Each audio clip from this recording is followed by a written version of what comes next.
Before the Wright brothers ever left the ground at Kitty Hawk, hundreds of ordinary Americans looked up into the darkness and saw something impossible. A shape moving above the fields, long, narrow, silent. A single brilliant light sweeping the ground below like a searchlight looking for something it had lost. Farmers saw it. Railroad workers saw it. Judges, sheriffs, telegraph operators, school teachers, and newspaper editors saw it. They wrote letters. They swore affidavits. They described the same craft in more than 20 states across 2 winters. And then history quietly decided that none of it happened. Tonight we're going to walk backward into that darkness. We're going to follow the airship wave of 1896 and 1897 and the strange half-remembered organisation that a dozen newspapers mentioned as though everyone already knew its name, the Sonora Aero Club, a society that, according to every official record ever kept, never existed at all. Autumn 1854. California in that year was a country of its own. The gold rush had begun 6 years earlier, and it had already changed from a stampede into an industry. The easy metal was gone. The rivers had been picked clean by men who arrived with pans and left with nothing. What remained was harder work, deeper work, work that required powder and timber and other men's money. The Sierra Nevada rises out of the Central Valley like a wall the continent built to keep something out. In autumn, the light there turns the colour of old brass. The nights come early and cold. The pines hold the wind the way a cathedral holds an organ note, long after the sound should have stopped. Somewhere in the eastern foothills, in a canyon that a handful of prospectors had been working for most of a season, a section of cliff came down. It happened at night, which was fortunate. It happened after a week of rain that had loosened everything, which was expected. What was not expected was the sound. 2 of the men later described it not as a crash, but as a long exhale, as though the mountain had been holding its breath since before there were men to hear it. In the morning they went to look at the damage, and they found the opening. The prospectors were not scientists. They were tired men in wet wool, hoping for silver, carrying candles and a rope, and the practical courage of people who have already been disappointed too many times to be frightened easily. They went in expecting awe. What they found, according to a journal that would later be quoted, copied, doubted, and finally lost, was a corridor. The walls were black stone, polished smooth. Not smooth the way water polishes stone over 10,000 years, with soft, irregular waves. Smooth the way a table is smooth, flat, deliberate, level to the touch across its entire length. Their candles moved along that surface and found no chisel marks, no seams, no mortar, nothing that suggested the wall had ever been assembled from pieces. The corridor descended. Deeper in, the passage opened into a chamber whose ceiling their light could not reach, and set into the walls at intervals, half buried in fallen rock, were gears. That is the word the journal uses. Gears. Enormous circular components taller than a standing man, cut from a pale grey metal that showed no rust at all, in a cavern that had been sitting in mountain damp for longer than anyone could guess. One of the men, the one keeping the journal, tried to break a piece free. He described the metal as strangely light, lighter than iron, lighter than tin, light in a way that made his hands feel like they were lying to him. And on the ceiling, where the fallen rock had not covered it, there were stars, not decoration, not the crude scattering of a fresco, a chart. Points of varying size connected by faint lines, arranged with the cold precision of something meant to be used rather than admired. The journal entry that survives from that night contains one line that has followed this story ever since. This place was not built by men with picks. After that, the journal ends, not tapers off, not trails away into other business. Ends. The following pages were removed, and the removal was not careless. The pages were cut close to the binding with something sharp. What happens next is the part that turns a curiosity into a question. Within a matter of weeks, the claim on that canyon was purchased, quietly, at a price that no one involved seemed inclined to discuss, and the purchasing entity was a company with no history, no prior filings, no known investors, and no other holdings anywhere in the state. The Sonora Mining Company. It bought the canyon. It fenced the canyon. It hired no local labour, which in a mining district is nearly unheard of because local labour is cheap and available and desperate. And then it did something stranger still. It did not mine. For the better part of 2 years, according to the recollections of men working neighbouring claims, wagons went up the canyon road loaded and came back down empty. Timber went in, powder went in, tools went in, men went in. Silver did not come out. Whatever the Sonora Mining Company was doing in that canyon, it was not looking for metal in the ground. It was clearing something, and in 1856, without notice or explanation, the company sealed the canyon entrance, dissolved itself on paper, and vanished so completely that a historian searching for it a century and a half later would find exactly one reference to its existence. A single line in a county ledger, a name, a date, and a sum of money. Nothing else. Act 1. The club that never existed. 1. The missing investors. Dr. Nathaniel Brooks had spent 19 years of his professional life on a subject that most of his colleagues considered a footnote and a joke. He was an aviation historian, not the popular kind, the kind who writes gently heroic books about test pilots and gets invited onto morning television. The other kind, the archive kind, the kind who spends October in a basement in Topeka reading microfilm until the machine's fan becomes the only sound he can still hear when he closes his eyes at night. His specialty was the period immediately before flight, the 2 decades when the problem of getting a human being into the air was still officially unsolved, and unofficially everyone in the world was trying. It is a strange thing to study, because for most of history, flight was not considered impossible. It was considered imminent. Newspapers in the 1890s wrote about the coming age of aerial navigation, the way newspapers a century later would write about the internet. Not if, when. Every year brought another announcement, another investor, another workshop in another city where a serious man with a serious moustache stood beside a machine that was going to change everything, and then, invariably, did not. Brooks knew those men. He knew their names, their patents, their bankruptcies. He could tell you which of them died poor and which of them died merely disappointed. Which is why the newspapers of 1897 kept stopping him. He had been working through a digitised archive of regional papers, building a database of every mention of aerial navigation between 1880 and 1905, when the pattern began to bother him. The mystery airship reports were well known. Any historian of the period knows them. Beginning in November of 1896 over Sacramento, and continuing through the spring of 1897 across the Midwest, thousands of people reported seeing an illuminated craft moving through the night sky under apparent control. That much is not conspiracy. That much is simply the record. What bothered Brooks was smaller and much stranger.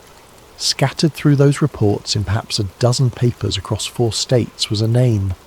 Never explained, never introduced, never treated as new information. The Sonora Aero Club. A reporter in one town would write that the craft was believed by some to belong to the Sonora Aero Club of California. A letter to the editor in another state would ask whether the Sonora men had finally taken their machine east.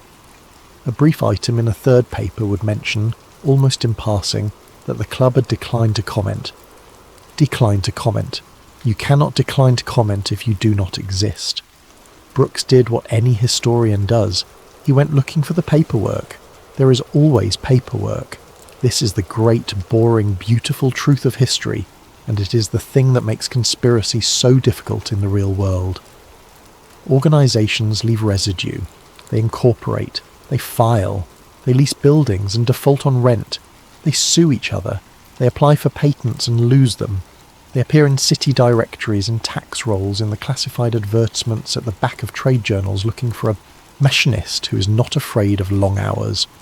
Brooks searched California incorporation records for the entire second half of the 19th century. Nothing.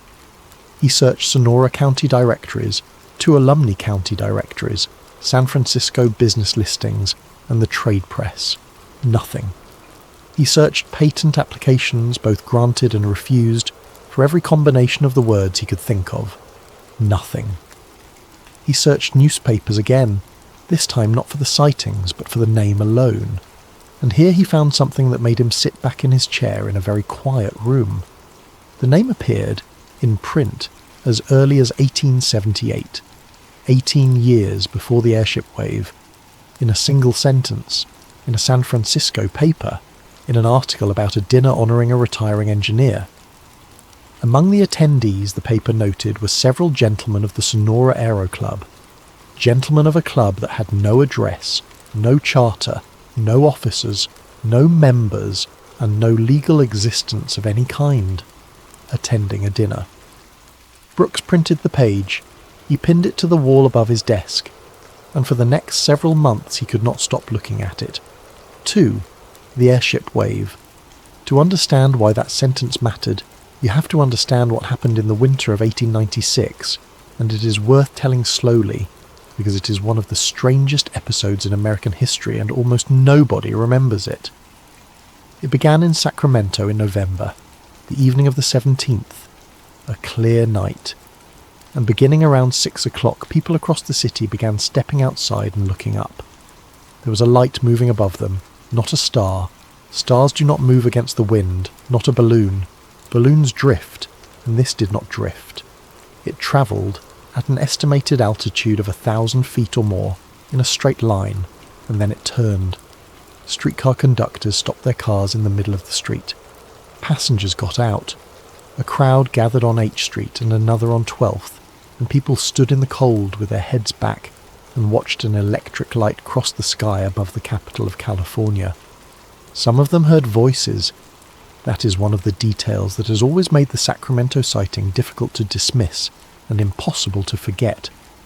Multiple witnesses reported hearing men calling to one another from above them, and at least one reported laughter, and one reported a phrase about being late for a destination. Within days the sightings spread. San Francisco, Oakland, then up and down the coast, and then, over the following 5 months, across the country, Washington, Nebraska, Kansas, Iowa, Illinois, Michigan, Wisconsin, Missouri, Arkansas, Tennessee, Texas. In town after town, on night after night, people describe the same thing.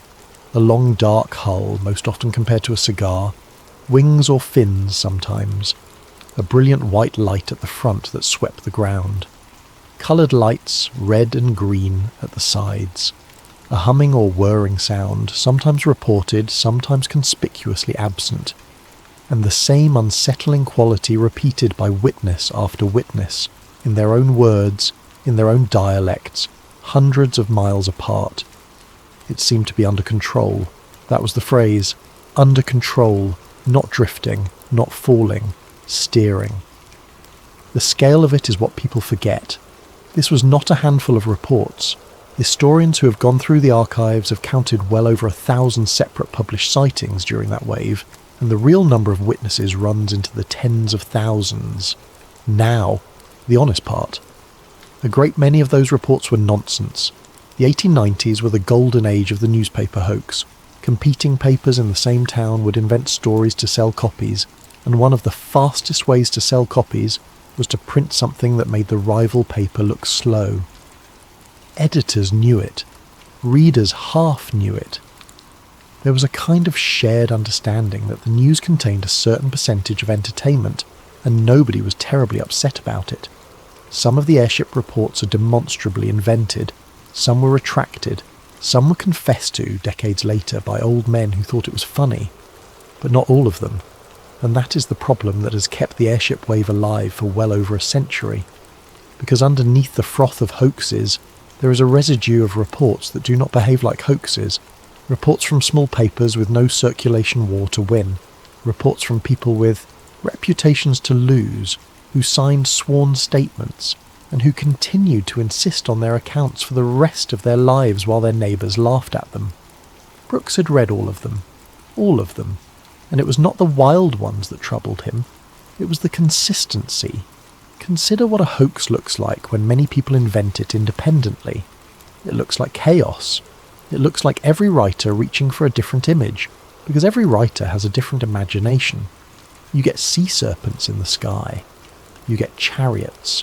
You get dragons and angels and burning wheels, because that is what human beings produce when they are making things up in isolation. That is not what the airship wave produced. The airship wave produced a machine, the same machine, over and over. A cylindrical or cigar-shaped hull, tapered at both ends with a framework beneath it, propellers or fans mounted at the sides or the rear, a brilliant forward light, and a length that witnesses estimated at somewhere between 50 and 200 feet.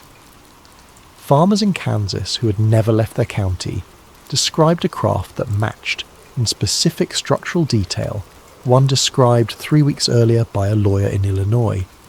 And then there is the matter of the occupants. This is the detail that separates the airship wave from every wave of sightings that came after it, and it is the reason serious researchers treat it as its own category, rather than as an early chapter of something else. Nobody saw aliens. In case after case, when witnesses reported seeing the people aboard the craft, or meeting them on the ground, they described men. American men, educated, well-spoken, sometimes friendly, sometimes brusque, occasionally wearing beards and ordinary clothing. They asked for water, they asked for directions, they asked what town they were near. In one case, they complained about a mechanical problem the way any traveller complains about a wagon wheel, and repeatedly, when asked, they said the same thing. They said they were inventors. They said the craft was an experimental machine. They said an announcement would be made soon, when the work was finished, and that until then they would appreciate discretion. Then they climbed back aboard and left. If you were designing a hoax, you would not design that. A hoax wants wonder. A hoax wants terror or angels or a message from the heavens. What the airship wave delivered, again and again, was something far stranger and far more boring. It delivered engineers, polite, tired, slightly evasive engineers, flying a machine that could not exist, apologising for the intrusion and asking the locals not to make a fuss. Brooks used to say, in the few lectures where he risked mentioning any of this, that the airship wave was the only mystery in American history that behaved less like a legend and more like a field test. 3. The blueprint. The notebook came to him the way most important documents come to historians. By accident, through a stranger, at a moment when he was busy with something else. An estate sale in Stockton. A house that had been in one family for 4 generations. The great-grandson was clearing it out, and had found a box of engineering papers in a sealed trunk in the attic, and rather than throw them away, he did the decent thing and emailed a university, and the university forwarded it to the man who cared about such things. The papers belonged to a man named Edmund Harrow. Brooks had never heard the name. That itself was mildly remarkable. He had spent 2 decades building a mental index of every American who had seriously attempted powered flight before 1903, and he could not place this one anywhere. The trunk contained correspondence, receipts, a few personal effects, and 1 bound notebook. The notebook was dated 1889, 14 years before Kitty Hawk. Brooks opened it expecting what such notebooks usually contain: sketches of wings, calculations about lift and surface area, most of them wrong, diagrams of steam engines that would have been far too heavy to leave the ground, the honest, doomed arithmetic of a man working on a problem before the materials existed to solve it. That is not what was inside. The first 40 pages were conventional enough. Notes on materials, comparative weights of aluminum and steel, observations on bird flight which every aviation pioneer made because everyone in that era was still convinced the answer lay in imitation. Then, around page 41, the handwriting changes. It becomes smaller. denser, more careful, and the drawings change with it. What appears on those pages is a craft, cigar-shaped, roughly 140 feet in length, with a rigid hull and an internal frame. So far, so ordinary. Airship designs of that shape existed on paper. They had existed since the middle of the century, but every airship design of that era shares one characteristic that Harrow's does not. They all contain gas. Lighter than air flight in the 19th century meant hydrogen or coal gas held in enormous envelopes, because that was the only known way to overcome weight. Every serious design of the period is, at heart, a bag with a machine attached to it. Harrow's craft has no gas envelope. The interior is drawn as open space, decking, structural ribs, storage, crew quarters. There is no lifting cell of any kind, and there is no room for one. Instead, drawn at the centre of the hull and repeated across 7 different pages from 7 different angles, there is a ring. A smooth circular band encircling the vessel at its widest point, mounted on supports that hold it slightly away from the hull itself, so that it does not touch the structure it is attached to. Brooks stared at that drawing for a long time. In the margins, in that small, careful hand, Harrow had written the same phrase again and again, sometimes as a label, sometimes as a note to himself, once at the top of a page as though it were a title: the resonance chamber. There is no explanation of what it does. There is no theory of operation. There are no equations describing how a metal ring might lift 140 feet of hull off the ground. What there is, and this is the detail that changed the direction of Brooks's entire life, is a tolerance. On page 63, beside a cross-section of the ring, Harrow noted the acceptable variance in its circumference. He specified it in thousandths of an inch. He then added a line beneath it. Below this figure the effect does not occur. Above it the ring fractures. We do not know why. We know only where the boundary lies, because we have found it by ruining 11 of them. Brooks read that sentence and felt something cold move across the back of his neck. Because that is not the language of invention. Invention is theory first. A man who invents a thing understands, or believes he understands, the principle behind it, and builds outward from the principle toward a working object. That sentence is the language of something else entirely. That is the language of a man taking apart a machine he did not build, trying to copy a part he does not understand, and recording where the copies fail. That is reverse engineering. And the object he was reverse engineering, in 1889, in a notebook in a trunk in an attic in Stockton, was already sitting somewhere, complete. Act 2. The Discovery. 4. The Sonora Mine. It took Brooks 11 months to find the canyon. Harrow's notebook contained no address. It contained something better and much more frustrating, which was a habit. Harrow, like many 19th century engineers, recorded the weather. Not out of poetry, out of practicality. Temperature and humidity affect materials, and a man testing metals wants to know the conditions under which he tested them. So at the top of many pages, in small neat figures, Harrow noted temperature, wind, and cloud. Brooks compared those notations against surviving regional weather records from the same dates. It took him most of a year, and it produced a region rather than a point.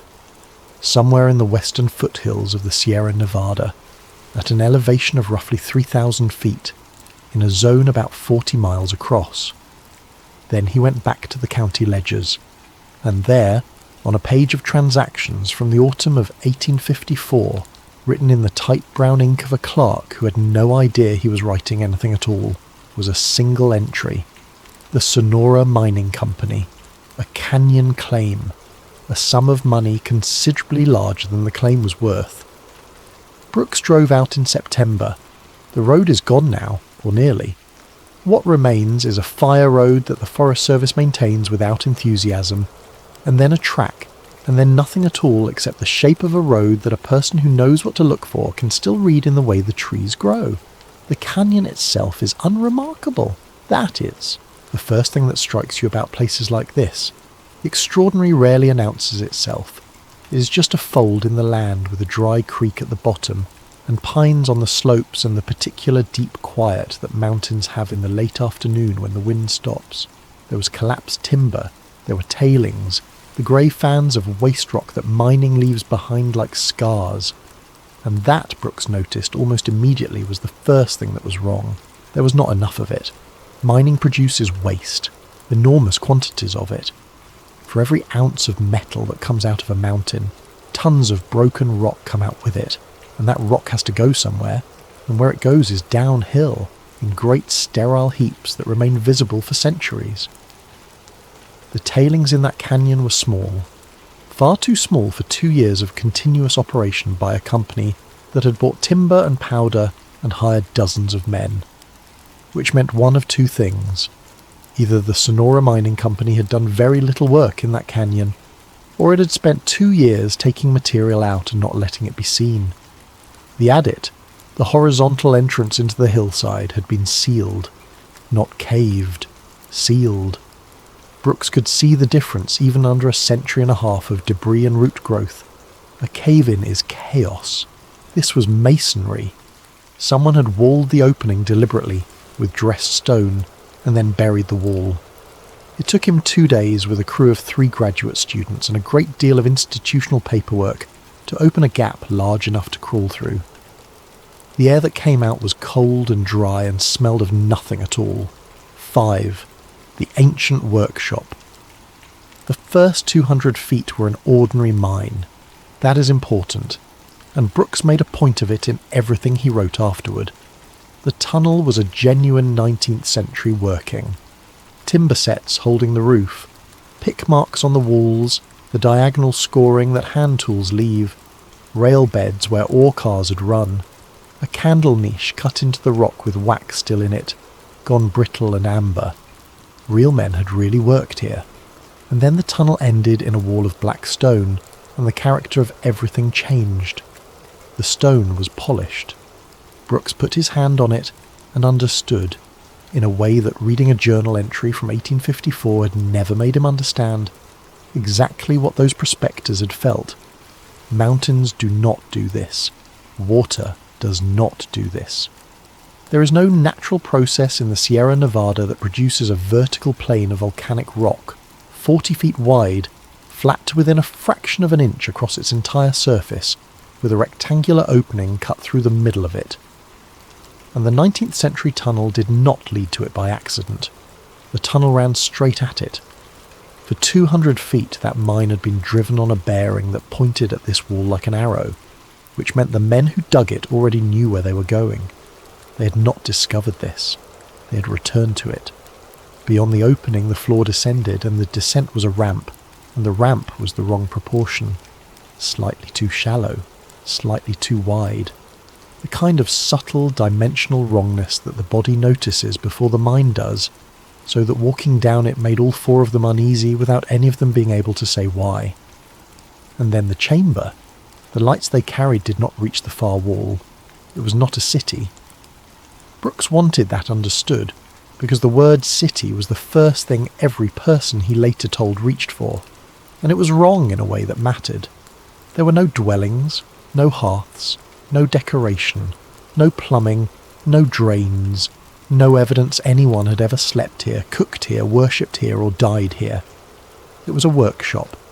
Long stone benches ran the length of the chamber, at a height that suggested users roughly the size of a human being. Above them, in the walls, were recesses, hundreds of them, arranged in ordered ranks. Storage. Empty now. On the benches, and scattered across the floor where they had fallen, were components. Circular frames of pale grey metal, some intact, some broken, ranging from the size of a dinner plate to the size of a wagon wheel. Discs of a transparent material that was not glass, because glass that old shatters into itself under its own weight, and these had not. Rods, brackets, fittings whose purpose no one in the chamber could guess. And overhead, cut into the ceiling, the star chart. It was enormous. It covered the entire ceiling of the chamber, hundreds of points at varying depths, connected by fine engraved lines, and it was not the sky over California. The graduate student who noticed it first was an astronomer by training before she switched fields, and she stood underneath it for nearly a minute without saying anything before she told the others, in a voice that had gone strange, that she could not find a single constellation she recognised. Not one. Later analysis suggested the chart might match a view of the sky from a very different vantage point, or from a very different time, or from neither. The findings were never published. Brooks tried. 3 journals declined the paper without sending it to review, but the detail that Brooks himself could not stop returning to was not the ceiling. It was the benches. Because scattered among the ancient components, on those same stone surfaces, were objects that were unmistakably from the 1850s. A pipe wrench, a pair of calipers, an oil can, a leather apron, cracked and stiff, folded over the end of a bench as though its owner intended to come back for it. The miners had not just found this chamber, they had worked in it. For 2 years, in secret, in a canyon they had bought with money nobody could trace. A group of men had come down here every day, set out their tools beside components made by something that was not human, and tried to figure out how they worked. 6. The builders. The men who found this place in 1854 believed they had discovered a lost civilization. That is the natural conclusion. It is the comfortable one. The 19th century was full of such discoveries, and the public appetite for them was enormous. Nineveh had been dug out of the sand. Pompeii was being uncovered street by street. Everyone in the educated world had accepted recently and thrillingly that the past contained empires nobody had remembered. So a buried chamber with polished walls and strange machinery fit a category that already existed. Ancient. Vanished. Ours by right of rediscovery. The engineers who came after them reached a different conclusion, and Harrow's journals record the moment the distinction became clear. It was the alloy. The pale grey metal that made up the frames and the gears could not be identified. That alone was not damning. 19th century metallurgy had real limits, and a great many things were unidentifiable in 1860. But Harrow's people tested it for decades. Through the 1860s, 70s and 80s, as the science improved, they kept testing it, and the metal kept refusing. It did not oxidize. Under any conditions they could produce, including immersion in acid, it did not corrode. Its density was wrong. It was substantially lighter than aluminum, which in that era was still a precious metal more valuable than silver, and it was stronger than the best steel they could obtain, and it could not be melted. They tried. Harrow describes the attempt in terms that are almost embarrassed. They built a furnace specifically for the purpose, ran it hotter than anything else they had ever built, and got nothing. No softening, no deformation, not so much as a change in colour. A civilization that is merely old leaves behind things you can understand and admire, bronze that you can date, pottery you can classify, stonework you can measure and copy. A civilization that leaves behind a metal your best furnace cannot touch is not old, it is ahead. Harrow wrote the conclusion in a single line, and Brooks would eventually see the same phrasing repeated in 3 separate documents by 3 separate hands, which suggested it had become something close to a creed. We did not find the past. We found a road, and we are standing at the wrong end of it. Act 3. The Sonora Aero Club. 7. The first flight. The men who bought that canyon were not adventurers. That is the first thing to understand about them, and it is the thing that makes the story feel most plausible in its bones. They were professionals. Harrow's journals name 11 founding members, and the names, where Brooks could trace them, belong to a particular class of 19th century American. A bridge engineer from Pennsylvania, a watchmaker from Geneva, who had come west in the rush and had the sense to sell tools instead of buying claims, a metallurgist trained in Freiburg, a man who built and repaired the enormous stamp mills that crushed ore, which meant he understood vibration, resonance, and the behaviour of machinery under stress better than almost anyone alive. They did not want fame. Several of them were already comfortably wealthy. What they wanted, judging from 4 decades of meticulous notes, was to know how the thing worked. And for 30 years, they failed. That is the part of the story that never appears in the legends, because failure is not dramatic, but the journals are relentless about it. Year after year of careful, disciplined, well-funded disappointment. They could not melt the alloy, so they could not cast a replacement part. They could not cut it, so they could not shape one. They could not analyse it, so they could not synthesize it. Everything they knew how to do to metal, the metal refused, so they changed the question. If they could not make the alloy, could they make the shape? Could they take a material they did understand and form it into the same geometry, and see whether the geometry itself was doing the work? This is where the ring comes in. Among the components on the benches were dozens of circular frames of varying diameters, and it had been obvious from the beginning that these were central to whatever the chamber had been built to service. They appeared in every configuration. They were the most numerous surviving object, and when the intact examples were struck, they produced a tone, not a clang, a tone. Pure, sustained, and unnervingly long, continuing for well over a minute after the strike, dying away so gradually that men in the chamber would find themselves holding their breath, waiting for a silence that kept refusing to arrive. The stamp mill engineer was the one who understood.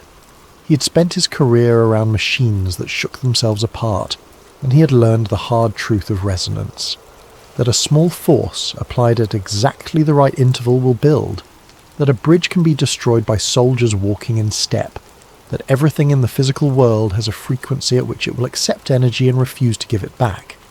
His proposal, recorded in the summer of 1881, was simple and slightly mad, that the rings were not structural, that they were not decorative, that they were tuned, and that whatever the vanished builders had done, they had done it not with fuel or fire or gas, but with frequency.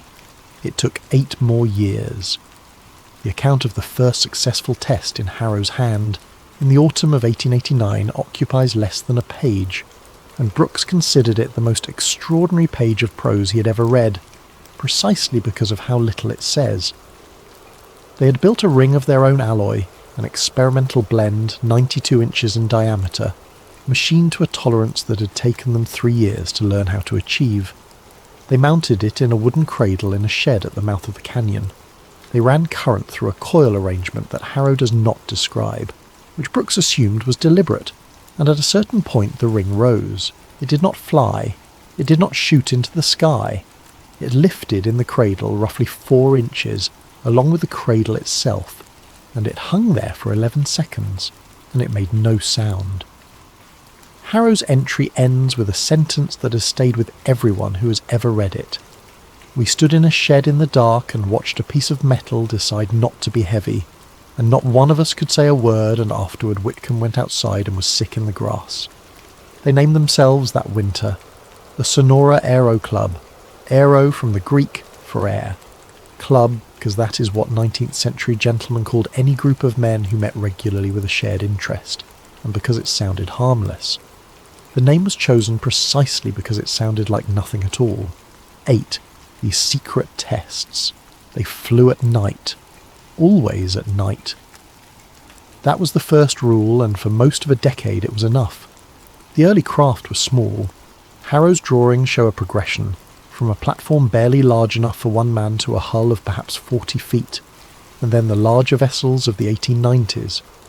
They flew over the Central Valley, over the empty grazing country, over the Nevada desert.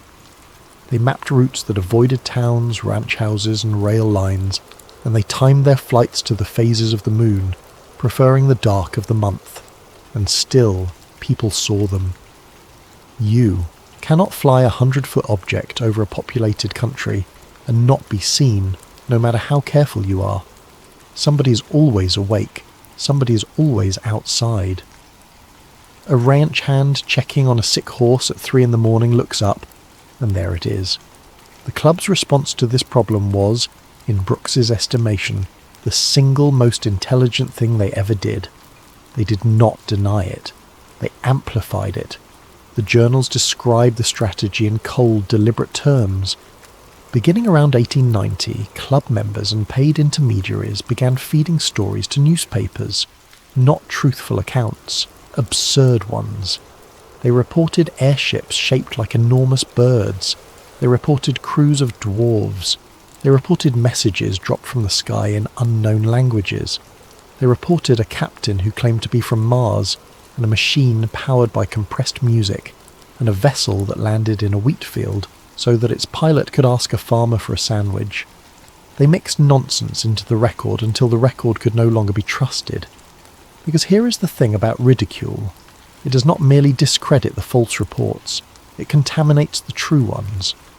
Once a subject becomes a joke, no serious person will touch it, no serious investigator will pursue it, and every genuine witness learns to keep quiet rather than be laughed at in his own town. The club understood this 50 years before anyone gave it a name.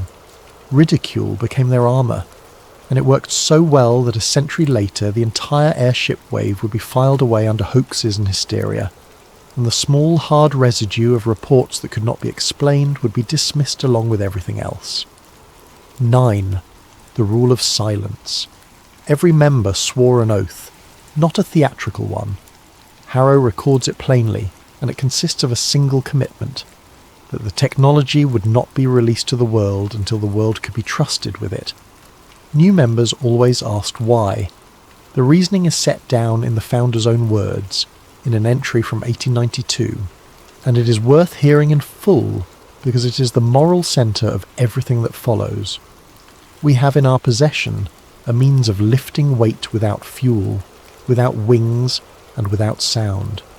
Consider what our century would do with it. Consider what would be carried, and by whom, and toward what. There is no nation on this earth that would receive this as a gift. Every one of them would receive it as an advantage. And the first thing any of them would put aboard would not be cargo, and would not be passengers. And then, at the end of the entry, the line that Brooks would eventually find carved into a headstone. We do not fear that men will misuse it. We fear that they will use it exactly as they intend. There was more to it than caution, though, because the founder had another reason, and it was the one that kept several members awake at night, and it was the one that Harrow returned to again and again across 40 years of journals. The people who built the workshop beneath Sonora had mastered this, completely, fluently, to a degree that the club, after decades of effort, could only imitate at the crudest level the way a child copies handwriting without knowing the alphabet. And they were gone, not conquered, not buried in ash, simply, entirely, absent, without a single grave, a single weapon, a single ruin of a home, a single line of writing anywhere on the surface of the earth. Whatever happened to them, they had this technology when it happened. It had not saved them. When a young engineer asked the founder, in 1893, why the club would not simply give the world its greatest gift, the old man is recorded as answering with 11 words, because the last civilization that mastered it no longer exists. Act 4. The race begins. 10. Foreign interest. By the middle of the 1890s, the club had a problem that no amount of false reporting could solve. The world had gotten smaller. The transatlantic cable had been operating for 30 years. Wire services moved stories from a county paper in Nebraska to a desk in London within a day. And the great powers of Europe had entered a period of frantic, paranoid, systematic attention to one another's technology. Somebody in Berlin was reading American newspapers professionally. Somebody in London was doing the same, and what those men noticed sitting at their desks with their scissors and their files was not any individual story. It was the frequency. Harrow's journals record the moment the club understood it was being hunted, and it is a small, domestic, deeply unsettling scene. In the spring of 1896, a member returned to his home in Oakland and found that his study had been searched. Nothing was taken. That was how he knew.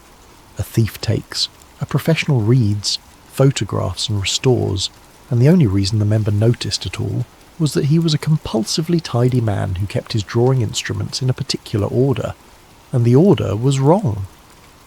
over the following 18 months there were 4 more. A workshop in Sacramento entered at night, nothing missing. A member approached at a scientific society dinner in San Francisco by a courteous Englishman who asked a great many questions about metallurgy and gave a name that turned out to belong to a man who had died in Calcutta 4 years earlier. A German engineer who arrived in Tuolumne County with excellent credentials expressed an interest in the geology of the region and spent 6 weeks photographing canyon entrances, and a Russian who did not bother pretending. He came directly to Harrow in his own home, sat in his parlour, drank his coffee and made an offer. He named a sum. He named a country. He observed pleasantly that the gentlemen of the club were not young men, that their work would outlive them regardless, and that the only real question was who would inherit it. Harrow declined. The Russian thanked him, complimented the coffee, and on his way out the door said something that Harrow wrote down verbatim that same night. You imagine you're keeping a secret. You're only choosing which nation finds it first by deciding how long to wait. 11. The demonstration. The last flight was not an accident. This is the assertion at the heart of the conspiracy, and it recasts the entire airship wave of 1897 into something colder and more deliberate than folklore. The club had a decision to make. Foreign agents were closing in, the members were aging, the younger generation was restless, and some of them had begun to argue openly that the world of 1897 was more mature than the world of 1854, and that the time for silence was ending. So the club voted to settle the argument the only way engineers know how to settle anything, with a test.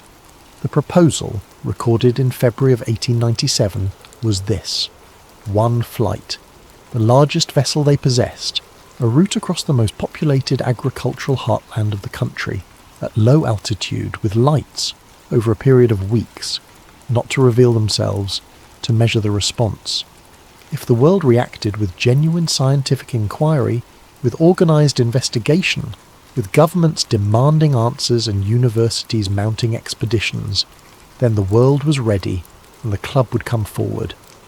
If the world reacted with jokes, hoaxes, tall tales and circulation wars, then the world was not ready, and the matter would be closed permanently. They flew in March and April of 1897. You already know what they saw. They saw a country that looked up at an impossible machine crossing the sky above Kansas City and Chicago and Fort Worth, and then went back inside and wrote comic verse about it. They saw newspapers competing to invent the most ridiculous account. They saw a man in Texas claim a Martian pilot was buried in his town's cemetery, and the story ran, and everyone enjoyed it enormously. They saw the greatest technological mystery in human history become a running joke in under 6 weeks. Harrow's entry from the end of April 1897 is 4 sentences long. The test is concluded. The result is not in dispute. They saw it, all of them, thousands of them, and they have decided to be entertained. We are safe, and I have never in my life felt anything so much like grief. 12. The decision. The dismantling took 19 months. They did it properly, the way they did everything. Every craft the club possessed was taken apart, and the components were separated into 3 categories. Materials that could be identified as ordinary 19th century manufacture were destroyed or sold as scrap through intermediaries in 3 states. Documents were reduced to a single archive, and the archive was divided. And the original components, the pale grey frames and the transparent discs and everything else, that had been lifted off those stone benches, were removed from the canyon and hidden. Not in one place. That was the point. Harrow's journals describe a dispersal scheme of deliberate, almost cruel elegance, in which no living member knew the location of more than 2 caches, and no cache contained a complete working assembly. Then they went back into the chamber one last time. Harrow describes it briefly. 11 old men, or what was left of them, standing under a star chart of a sky none of them recognised, in a workshop they had spent 40 years failing to understand. They left the benches as they found them. They left the tools. Someone left the leather apron folded over the end of a bench, and Brooks would find it there 123 years later, exactly where it had been placed. Then they sealed the passage, walled the adit, buried the wall, and let the forest take the road. And the world went on believing that 1,000 people across 20 states had all been lying at the same time. Act 5, the Wright brothers, 13, a visitor, Dayton, Ohio, the spring of 1903. The bicycle shop on West 3rd Street was, by every account, an unremarkable place.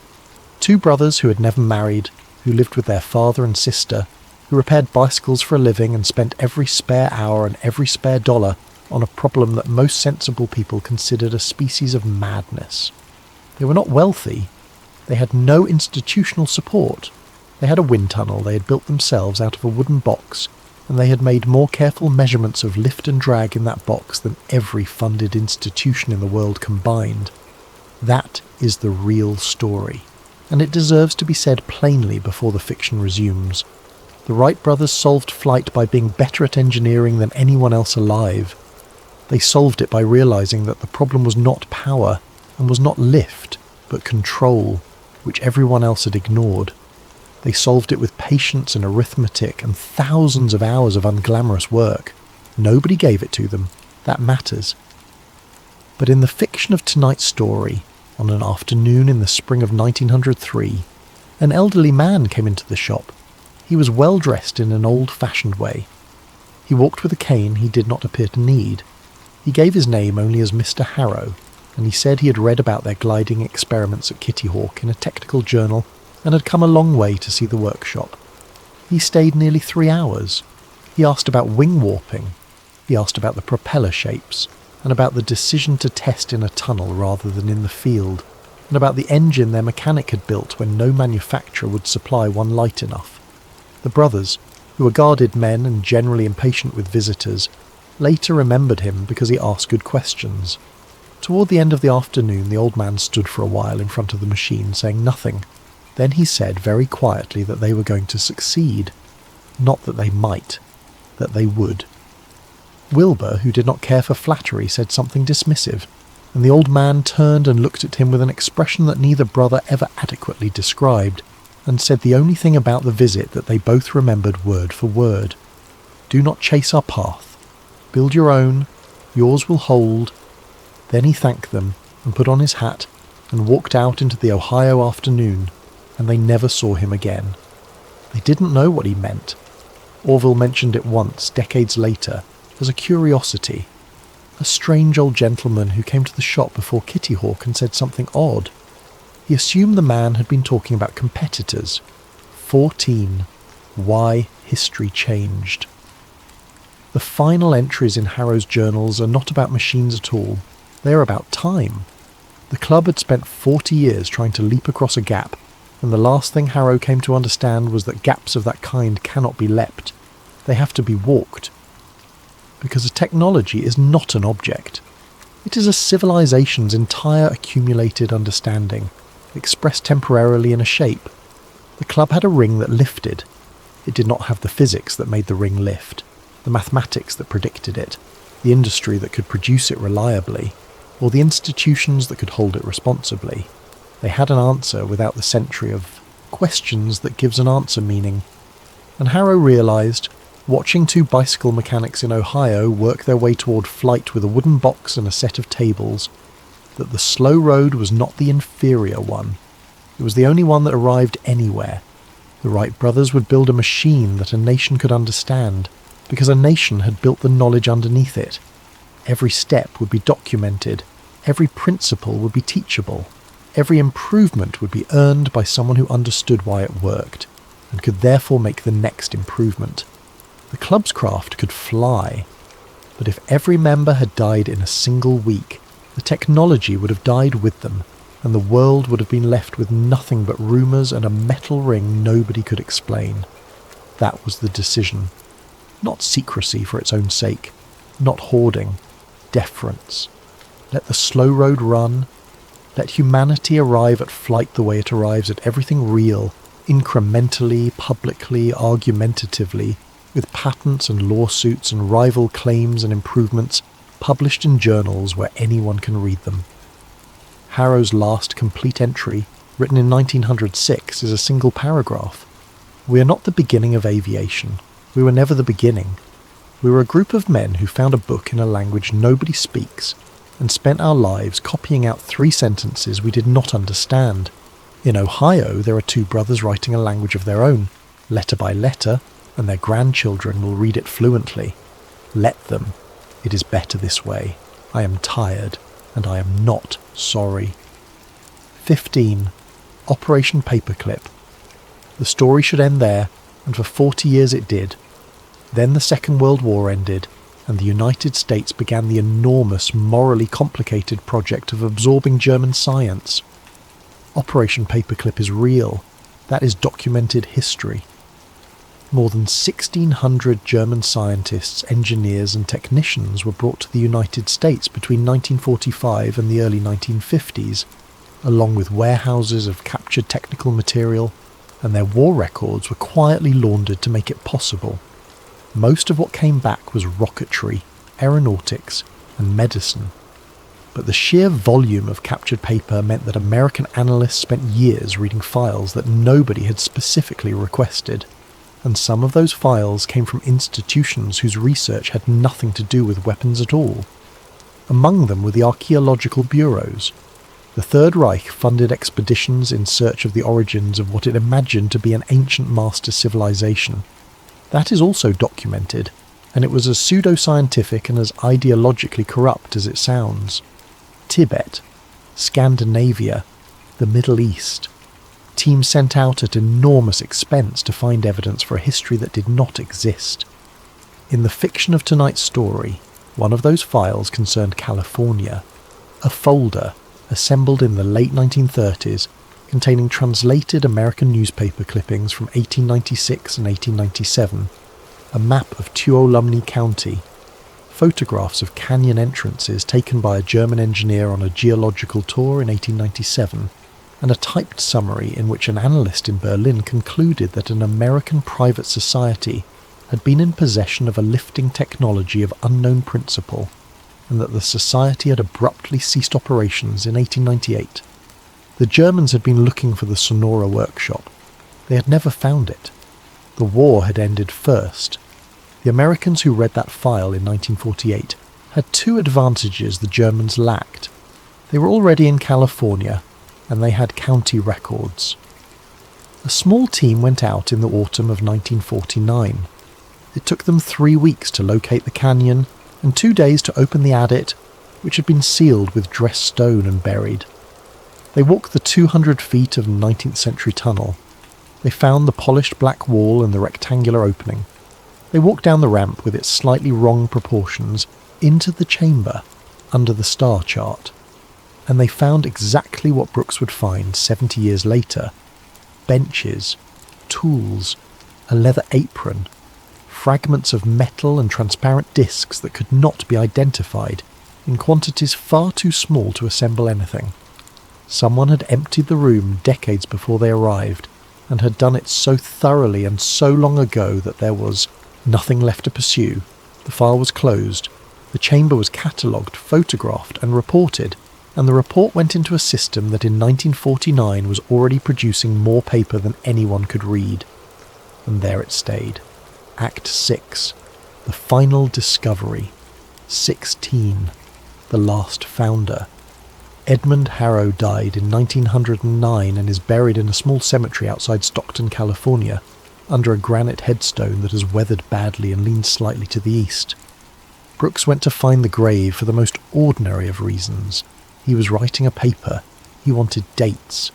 The stone gives a name, a birth year of 1831, a death year of 1909, and then, beneath, a line that Brooks stood in front of for a long time in the wet grass on a grey afternoon. We do not fear that men will misuse it. We fear that they will use it exactly as they intend. He had read that sentence before, in a journal, written in 1892 by a man who was not Harrow, which meant Harrow had chosen, as the only words that would remain of him, a quotation from his founder that no living person outside the club could possibly have recognised. He had left a message addressed to whoever came looking. The base of the monument was a separate block, and it had shifted over a century of freeze and root growth, and there was a gap. Brooks put his fingers into it and felt, packed in what had once been oiled cloth, something cylindrical, brass, 11 inches long, sealed with wax and screwed shut. Inside was a rolled document, 31 pages, in that small, careful hand, dated the spring of 1909. It was a confession, and it was addressed, in the first line, to whoever finds this, which I hope will be no one for a very long time. Most of it Brooks already knew, or had guessed. The cavern, the company, the 40 years, the ring, the tolerance, the 11 ruined attempts. But on the 22nd page, Harrow set down the thing that the club had never written anywhere else, and it reorganised every fact that had come before it. The club never built an airship. Not one. Not ever. The 92-inch ring in the shed in 1889 was the height of their achievement in fabrication, and it was the last thing of significance they ever successfully made themselves. Every attempt to scale it failed. Every attempt to reproduce the alloy failed. The tolerance they had learned to hit by ruining 11 rings could not be held at any larger diameter with the machine tools of the 19th century. So what were they flying over Kansas in 1897? Harrow answers in one line. We did not build them, we repaired them. There had been 3 of them. Not components, not fragments. 3 complete craft, cigar-shaped, 140 feet in length, resting in a second chamber deeper in the mountain that the prospectors of 1854 never reached, and that the club found in 1863 after 9 years of clearing rubble. The workshop upstairs, with its benches and its ranks of empty recesses, had never been a factory. It was a service bay, and the entire 40-year history of the Sonora Aero Club, the metallurgy, the resonance, the tolerances, the failures, was not the story of men inventing a machine. It was the story of men learning just enough to keep 3 machines they did not understand from falling out of the sky. 17. The hidden hangar. Harrow's final pages contained instructions, not a map, a sequence, distances paced from a rock formation, a bearing, a depth, described the way a man describes a route to someone he trusts and has never met. Brooks went back in November. The entrance was not in the canyon. It was on the far side of the ridge, a natural fissure that had been widened and then disguised with such care that he walked past it twice. The passage descended for a long way, long enough that Brooks stopped counting and simply followed the beam of his light, hearing nothing but his own breathing and the small sounds of loose stone, aware with every step of the weight of the mountain above him. And then the passage opened, and his light did not find a wall or a ceiling or a far side. He found the craft by walking into it. It filled the chamber. 140 feet of hull, dark and dull and unreflective, tapered at both ends, resting on cradles of the same pale grey metal in a space that had been cut to hold it with perhaps 10 feet to spare in any direction. There was no dust on it. Brooks would think about that for the rest of his life. Everything else in the chamber was under a century of fine grit. The cradles, the floor, the walls, and the hull itself was clean, as though whatever it was made of simply did not permit anything to settle on it. He walked its length twice. There was no engine, no propeller, no exhaust, no intake, no fuel tank, no boiler, no coal bunker, no gas cell, no vent, no wing, no rudder, and nothing anywhere on the surface that could be called an opening except a single hatch on the underside, standing open with a folding stair beneath it. Around the widest point of the hull, mounted on supports that held it a hand's width clear of the surface, was a ring. Smooth, unbroken, perfectly circular. Brooks reached up and touched it, and it was neither warm nor cold. It was exactly the temperature of his own hand, and it stayed that way, matching him, which is not a thing that metal does. He struck it once with the base of his flashlight. The tone filled the chamber. It rose, and it held, and it went on holding, long past the point where any physical object should have surrendered its energy to the air, and Brooks stood beneath a machine older than agriculture and listened to it sing until the sound faded so gradually that he could not have said when it stopped. 18. The truth. The last pages of Harrow's confession are not about technology. They are about a conclusion the club reached slowly, over decades, and then could not unreach. They had assumed at first that they had found the remains of a civilization that had died, but there were no bodies. In 70 years of excavation, across 2 chambers, not one grave, not one weapon, not one cooking fire, not one dwelling, not one child's toy, not one line of writing on any surface except the star chart on the ceiling. There was no city above. There never had been. What they had found was infrastructure without a settlement, a workshop and a hangar cut into a mountain in a place where nobody lived, stocked with spare components, holding 3 vehicles in various states of repair. Harrow's word for it, in the second to last paragraph he ever wrote, is the word that gives the whole story its shape. A way station, not a home, a place you stop on the way to somewhere else, a place with a bay and a rack of parts and a chart on the ceiling showing where the roads go. And the star chart did not show the sky over California, which left one conclusion, and Harrow states it without drama, in the plain, careful voice of a man who has had 40 years to get used to an idea. The civilization beneath Sonora had not vanished. It had left. They had not been destroyed by war or plague or catastrophe. They had finished whatever they were doing here, and they had gone, and in going they had abandoned a maintenance facility the way any traveller abandons a garage on a road they do not intend to use again. 3 vehicles left behind, not hidden, not entombed, simply not worth the trouble of taking, and 11 men in the 19th century had spent their entire adult lives learning to nurse those leftovers back into the air, believing themselves engineers, believing themselves pioneers, believing they were stealing fire. Harrow's final sentence is this: "We thought we had found the beginning of something. I have come to believe we found the end of someone else's, and that the most honest description of the Sonora Aero Club is that we were 11 men who taught ourselves to drive a wagon abandoned by travellers who had already gone home." Epilogue. The hangar. Brooks left the chamber a little after 4 in the afternoon and drove back down towards Sonora, and by 6 o'clock he had done the responsible thing. He called the university. He called the state office. He filed a report, because that is what you do. The first vehicles arrived at the fire road before dawn. They were not from the university. They were not from the state. There were 7 of them, and the people who got out of them were not archaeologists, and they moved with the specific efficiency of people executing a plan that already existed. Nobody was surprised. That is the detail that stayed with Brooks. Not the containers, not the generators, not the cutting equipment, the absence of astonishment. Not one person on that ridge standing at the mouth of a fissure containing a machine that rewrote the history of the human species looked amazed. An older man in an unremarkable coat stood at the entrance while the survey team went down, and when they came back up and one of them began, in a voice that was not entirely steady, to describe what was inside, the older man raised a hand and stopped him. He said, without any particular emphasis, that they knew. Then he said, to the team leader, 1 sentence: "This is Site 3.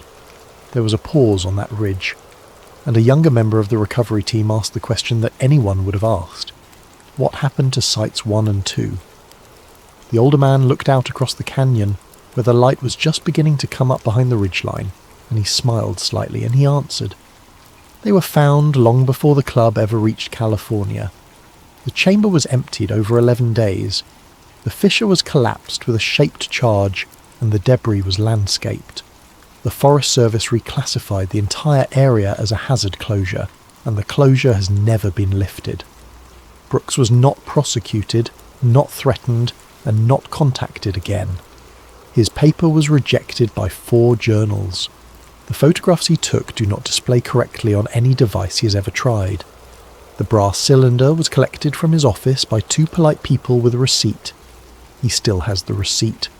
It is the only physical object he retains from the entire affair, and it is for one item, described as a metal container of no assessed value.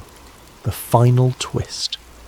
History remembers the airship wave of 1896 and 1897 as a curiosity, a mass delusion, a newspaper joke that got out of hand in an era that enjoyed jokes, and it remembers the Sonora Aero Club, when it remembers it at all, as a fantasy drawn in a Texas attic by an old butcher with an enormous imagination. According to the conspiracy, the truth is smaller than the legend, and much stranger. The club never invented a flying machine. They never discovered a lost civilization. They found a garage. They spent 40 years and 11 lifetimes learning to operate 3 vehicles left behind by travellers who had gone somewhere else. And when they understood what they were actually looking at, they had the extraordinary discipline to put everything back, seal the door, and let 2 bicycle mechanics in Ohio invent flight properly, from nothing, in public, the way it should be done. The Wright brothers began aviation. The Sonora Aero Club was only its forgotten preface.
Before we begin, we just wanted to give a quick thank you to Jessica.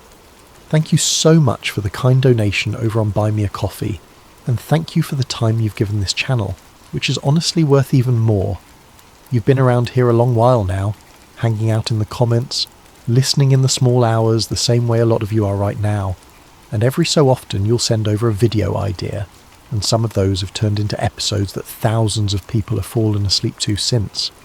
That kind of thing doesn't show up on any graph, but it's really the whole reason this channel exists, and we truly appreciate you.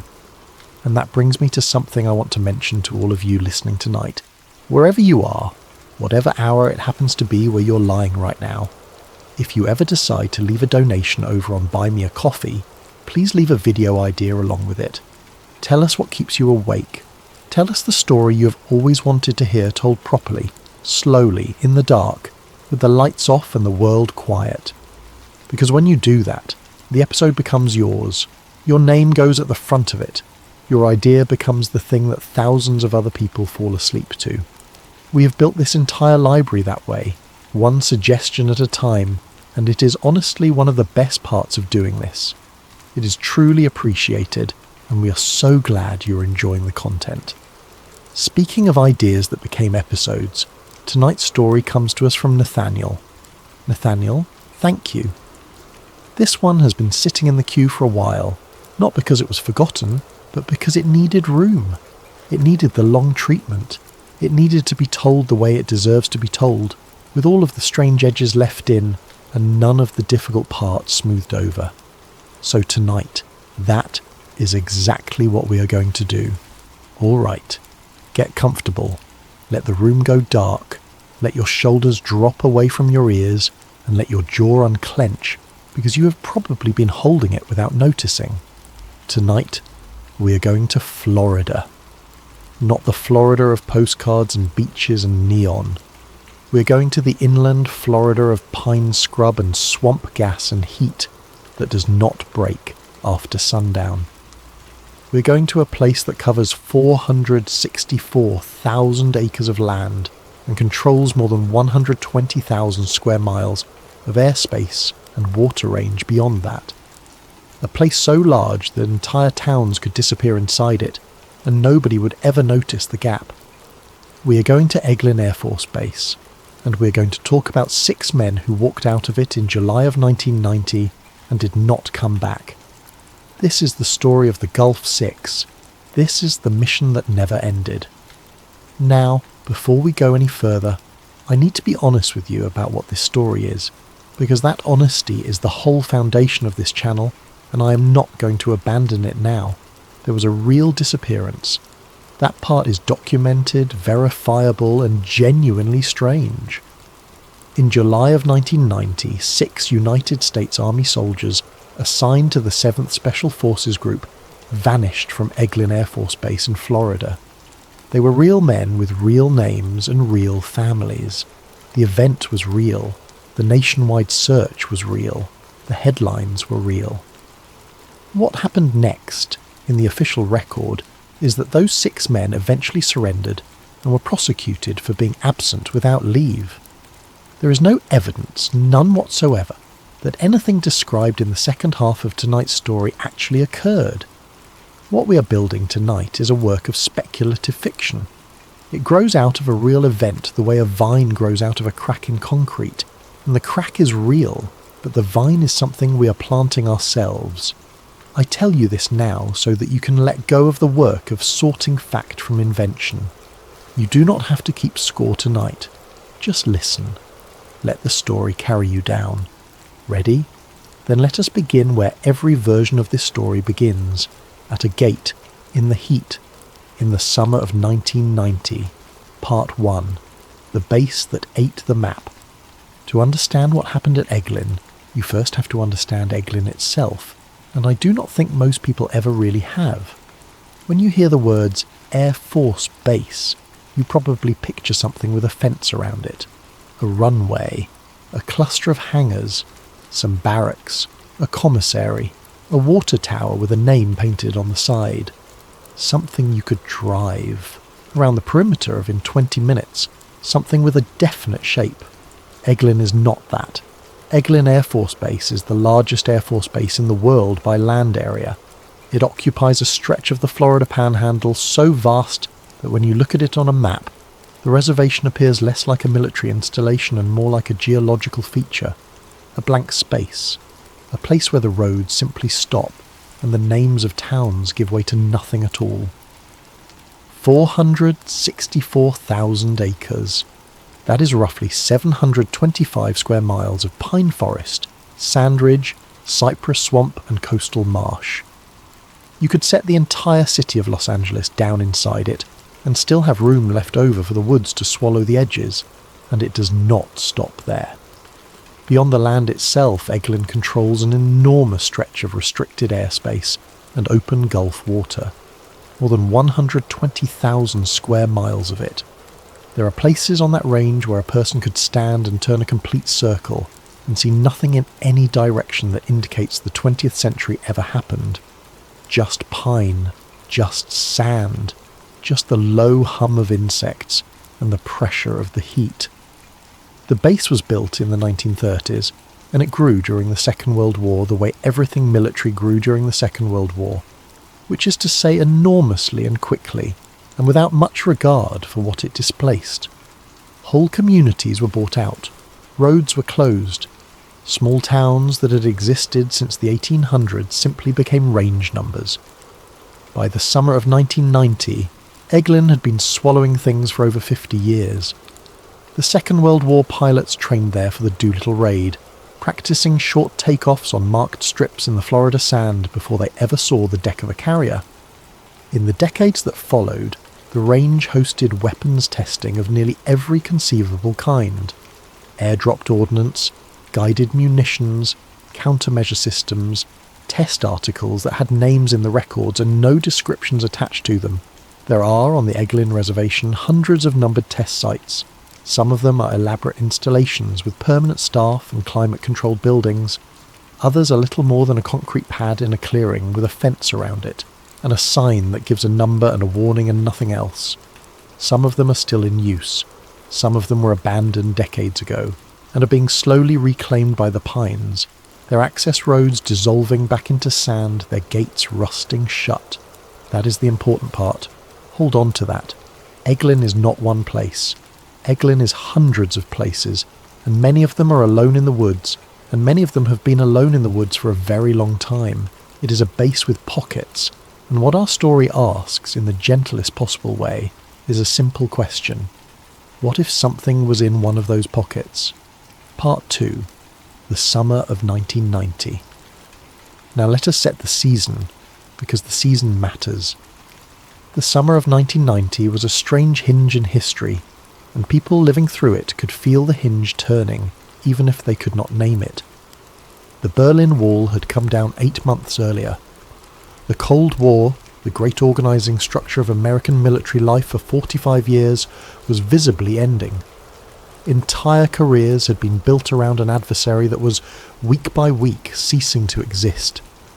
There were officers at that moment in their 40s who had joined the service to face down the Soviet Union and were now watching that union crack apart on the evening news. And into that vacuum, something else was already moving.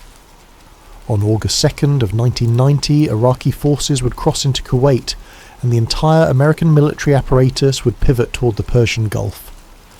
But in July, that had not happened yet. In July of 1990, the American military was in an odd, humming in-between state. Deployments were being planned for reasons that were not entirely clear. Units were being moved. Budgets that had been aimed at one enemy for 4 decades were suddenly unassigned. If you were going to hide a program, if you were going to bury a line item in an appropriations document, the summer of 1990 would have been an extraordinarily good time to do it. The accountants were all looking somewhere else. That is the historical backdrop. And this is the tone I want you to carry into the rest of tonight's story, because it is the tone that makes the whole thing work. Nothing about a conspiracy has to be dramatic. It does not require villains twirling anything. It requires only a bureaucracy that is distracted, a budget that is in flux, and a piece of land large enough that nobody notices one more fence. Bureaucratic realism. That is what makes a story like this crawl under the skin. Not monsters, paperwork.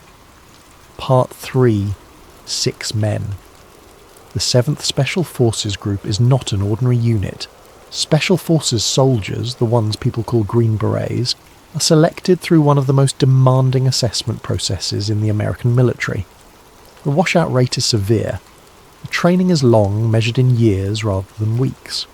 Beyond the physical requirements, which are considerable, candidates are screened heavily for psychological stability, for language aptitude, for the capacity to operate for extended periods with minimal supervision, in environments where the rules are ambiguous and the support is distant.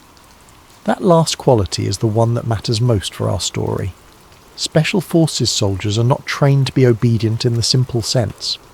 They are trained to be independent. They are trained to be dropped into a situation, assess it, and make decisions without a chain of command standing behind them. They are trained to notice things, and critically, they are trained to keep their mouths shut. Discretion is not a nice to have in that world. It is the job. These are men whose entire professional existence is built around holding information and not spilling it. In July of 1990, 6 such men were assigned to Eglin Air Force Base.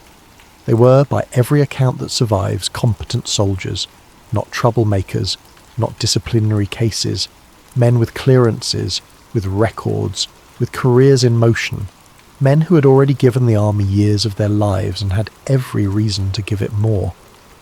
And on July 17th of 1990 they left, not with a formal complaint, not with a request for transfer, not through any of the dozen bureaucratic channels available to a soldier with a grievance. They simply went. That is the fact that has kept this case alive for more than 30 years, and it is the fact that no official explanation has ever managed to fully absorb. Because desertion, in the ordinary sense, tends to be a solitary act. A soldier gets overwhelmed, gets homesick, gets into debt or trouble, and slips away. It happens. It has always happened. Militaries have accounted for it since militaries existed. 6 men leaving together at the same time with coordination is not that. 6 is a team. 6 is a decision. Part 4. The official story. Let me give you the official version now, plainly and fairly because it deserves to be heard on its own terms before we start pulling at threads. According to the accepted account, the 6 soldiers left Eglin under the influence of an apocalyptic religious conviction. They had, in this telling, come to believe that some significant end times event was imminent, and they departed in order to travel to a place where they believed they were meant to be present when it happened. Their journey took them across the country. They were eventually located in the western United States, and they surrendered without any violence whatsoever. They were returned to military custody. They were charged with being absent without leave. The army processed them, and the matter concluded. That is the official record, and I want to be clear that it is not implausible. People do experience religious crises. Groups of people do sometimes experience them together, reinforcing one another's convictions until a shared belief hardens into a shared plan. This is a well-documented human phenomenon, and it does not require any conspiracy to explain.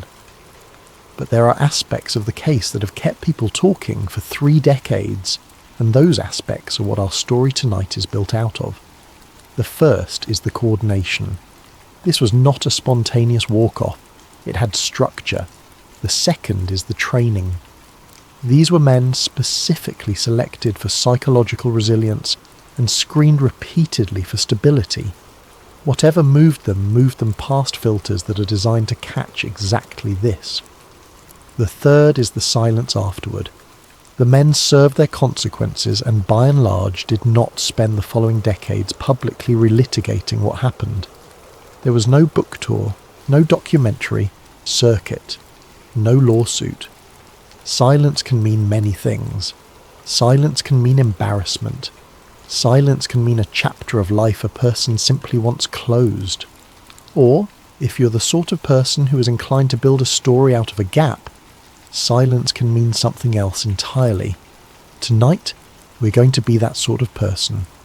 Because from here, the documented record ends and the story begins.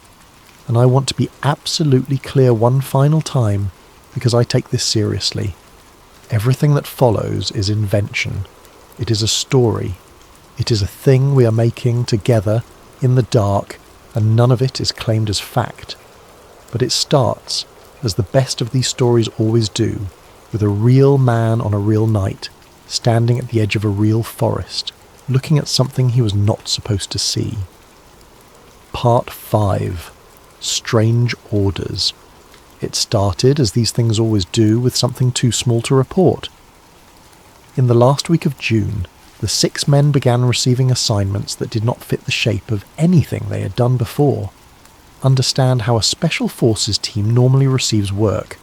There is a mission, there is a purpose, there is a chain of accountability. Even in classified environments, a soldier generally knows what category of thing he is doing, if not the specifics. He knows whether he is training, whether he is providing security, whether he is rehearsing an insertion. The shape of the task is visible even when the details are not. These assignments had no shape. They were told to report to a specific coordinate on the East Range at 2200 hours. They were told to bring standard kit. They were told nothing about what they would find there or what they would be expected to do. When one of them asked through the appropriate channel what the mission profile was, he received a response that was polite, prompt, and entirely empty. He was told that the profile would be communicated on site. It never was. What they found at that coordinate was a bus, not a military transport, not a truck, a civilian bus of the kind that carries workers to construction sites, painted a flat grey with no markings, its windows covered from the inside with something opaque. The driver did not speak to them. There was no manifest. They were told to board. The bus drove for 50 minutes. The men could not see out. They could feel, though, the character of the road changing beneath them. Pavement, then a rougher pavement, then something that was not pavement at all, a graded sand track that made the whole vehicle sway and shudder like a boat in a swell. They passed through what they believed were 3 checkpoints, based on the number of times the bus stopped, idled, and then moved forward again. When they got off, they were in a clearing in the pines, and there was nothing there but a portable light stand, a generator, and a group of 11 people in civilian clothing standing around a folding table covered in equipment. That was the first assignment. Their job, it turned out, was to stand at the perimeter of that clearing and watch the tree line while the civilians did whatever they were doing at the table. That was all. For 4 hours, 6 of the most highly trained soldiers in the United States Army stood in the Florida dark and watched pine trees, while nearby a group of people in polo shirts and khakis adjusted instruments and spoke quietly to one another in a technical vocabulary none of the soldiers recognized. At 0200 the civilians packed up. The bus came back. Everyone went home. That was assignment 1. There were 11 more over the next 2.5 weeks. Part 6. The things you notice. Here is the thing about training men to be observant and then giving them nothing to do but observe. They observe. The team leader, a man we'll call Sergeant First Class Michael Rourke, started keeping a notebook. Not an official log, which would have been a violation. A personal one. Small, cheap. The kind you buy at a gas station, kept in his left cargo pocket. He wrote in it after each assignment, back in his quarters, from memory. What he wrote down, over those 2.5 weeks, was a list of things that did not make sense. The civilians were never the same group twice. Individual faces repeated, but the composition changed each time, as though people were being rotated in and out of a much larger pool. Rourke counted at least 31 distinct individuals over 12 assignments. None of them wore identification. Not badges, not lanyards, not the visible credentials that are practically a uniform on any working military installation. On a base like Eglin, a person without a badge is stopped within minutes. These people had no badges at all, and nobody ever stopped them. The equipment was wrong.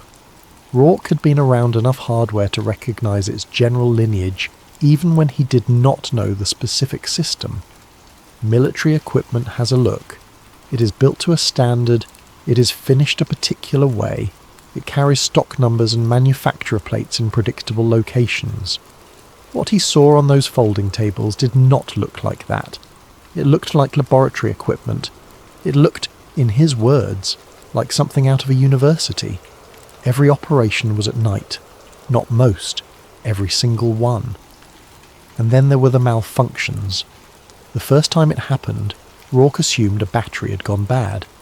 His radio, a hardened field unit that had never given him trouble, produced a rising tone in his earpiece and then went entirely dead for approximately 4 minutes before resuming normal function on its own.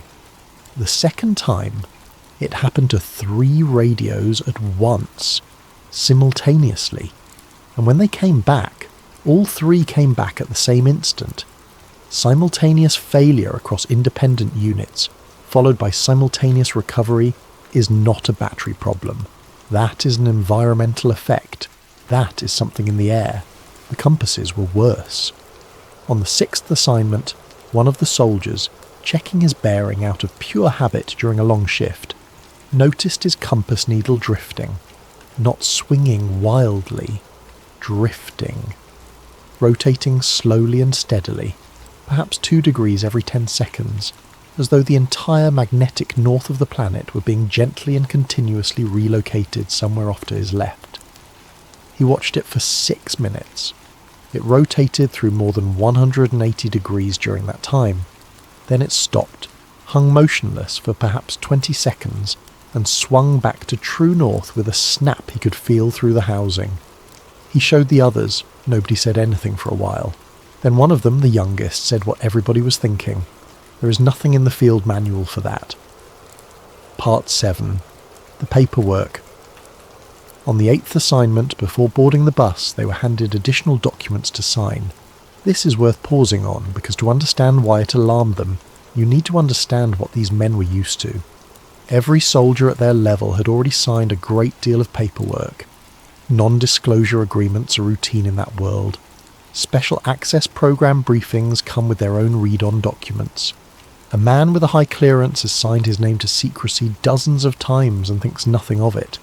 Signing a form is not by itself frightening. This form was different in 3 ways. The first was that it referenced no program.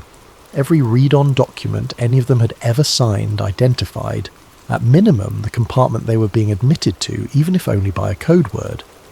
This document identified nothing. It described obligations attached to information encountered during the performance of duties at a location, and the location was given only as a set of coordinates. The second was the duration. The obligations described in the document were explicitly permanent, not for the duration of service, not for a specified term of years, permanent, with language extending the obligation past separation from the military and past the termination of the program itself. The third was the acknowledgement clause, and this was the one that made Rourke's hands go cold. The document included a section in which the signer acknowledged that he had been informed of the potential physiological effects of proximity to the test environment, and waived certain claims relating thereto. Rourke read that line 4 times. Nobody had informed him of any physiological effects. Nobody had informed him of anything at all. The document was asking him to sign a statement confirming that a conversation had taken place which had never taken place. He asked the man with the clipboard about it. The man with the clipboard said, and Rourke wrote this down that night in the gas station notebook, that the briefing referenced had been delivered at the unit level, and that if Rourke had questions about the content of that briefing, he should direct them to his chain of command. Rourke's chain of command, when he raised it 2 days later, had never heard of any of it. He signed the document. All 6 of them did. You might wonder why, and the answer is the most human thing in this entire story. Because refusing would have been a much bigger deal than signing. Because he was 34 years old with 11 years in, a wife, 2 kids, and a career. Because the alternative to signing was a conversation with an officer that began with the words, "I am refusing a lawful order," and every man reading that clipboard knew exactly where that conversation ended. That is how these things work, not through force, through the enormous, quiet, everyday pressure of not wanting to be the person who makes a problem. They signed. and 4 nights later the bus took a different road. Part 8, Site 13. The turn came at minute 31. Rourke knew the route by then, in the way a blindfolded man knows a route, by the rhythm of it. 12 minutes of smooth pavement, 9 minutes of rougher road, then the graded sand track and its particular sideways sway. On the night of July 12th, at minute 31, the bus turned left where it had always turned right. Nobody said anything, but all 6 of them registered it, and the small movement of 6 heads coming up at the same moment was itself a kind of communication. The drive continued for another 35 minutes, longer than any previous run. The road got worse and then, abruptly, got better, transitioning to a smooth surface that felt like fresh asphalt. That detail bothered Rourke more than anything else that night. Fresh asphalt, an hour deep into a range that officially contained nothing. Then the bus stopped, and the door opened, and they stepped out into the humid dark, and they saw the hangar. It should not have been there. It was an aircraft hangar of an older design, the arched roof and enormous sliding doors of a structure built sometime in the 1940s or 50s. It sat in a clearing perhaps 400 yards across, and the clearing itself was the wrong shape, too regular, its edges cut too clean against the pines. The building was, at first glance, derelict. The exterior paint had gone to chalk. Vegetation had crept up the walls on the eastern side. 2 of the high windows were broken, and yet the apron in front of the doors was clear, not clear as in swept, clear as in maintained, with no vegetation pushing through the seams in the concrete, and there is no such thing as untended concrete in Florida. Florida takes concrete back within 2 seasons. Something had been keeping that apron clean, continuously, for a long time.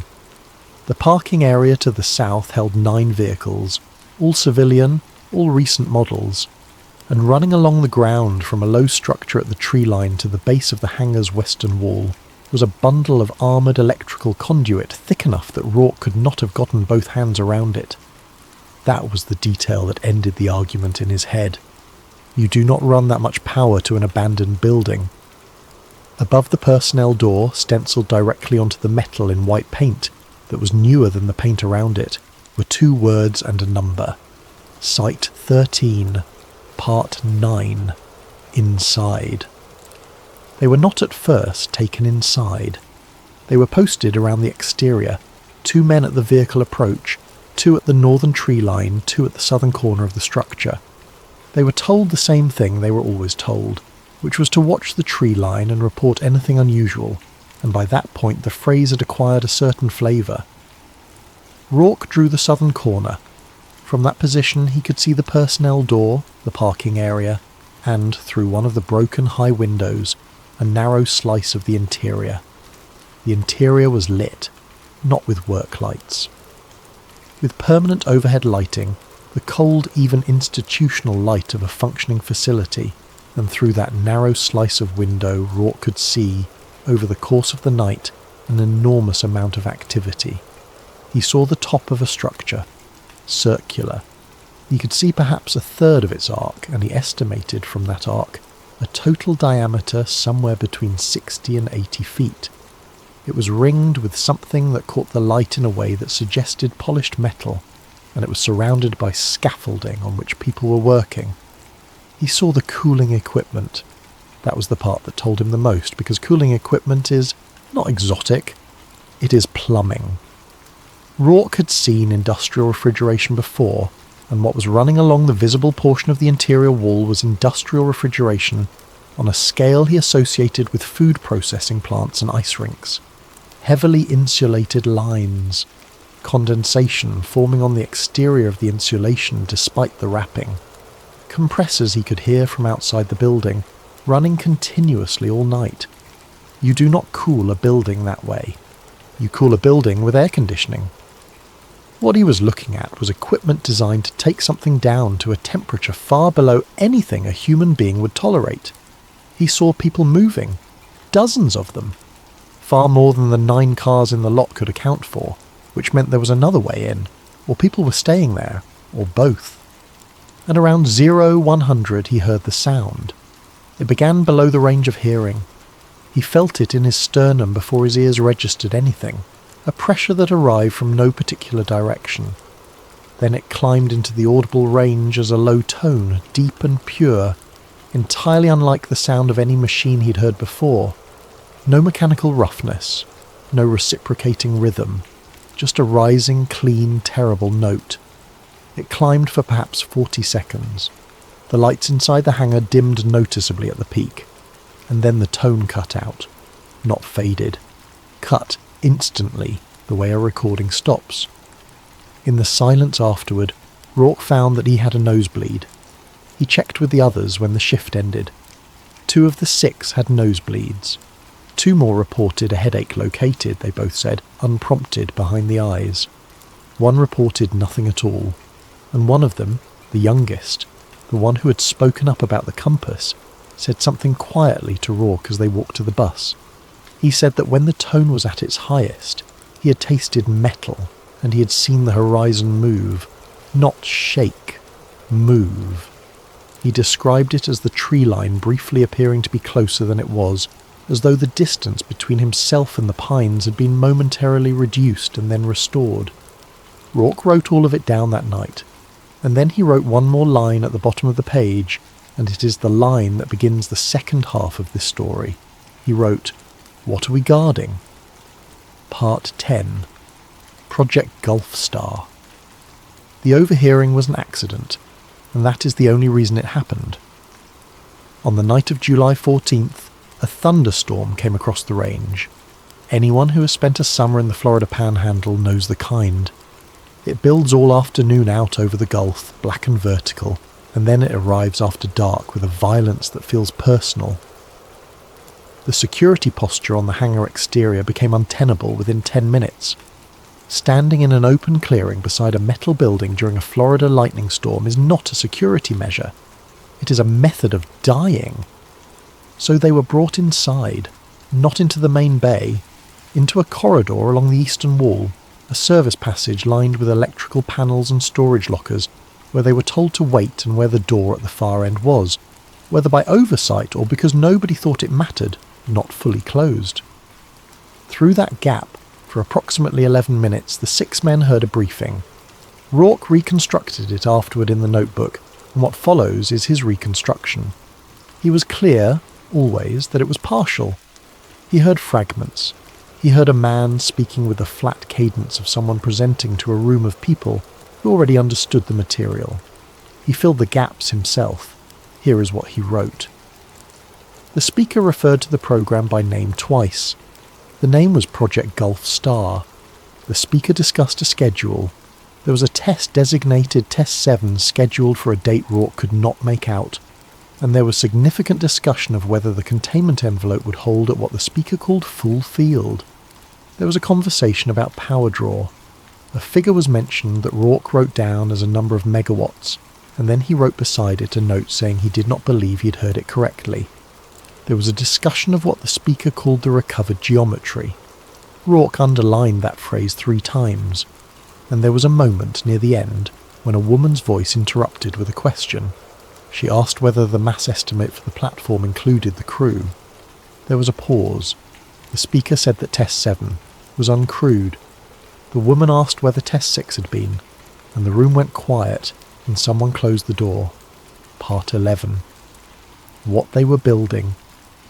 Let us step out of the corridor for a moment and talk about what this fictional program was actually meant to be, because a story like this only holds together if the technology inside it has a coherent logic. The premise of Project Gulf Star in our story is not a spacecraft. It is not a flying saucer in the popular sense. It is something both stranger and more mundane. The premise is that gravity is not a force in the ordinary sense, but a property of the shape of space itself, and that the shape of space, under sufficiently extreme conditions, can be altered.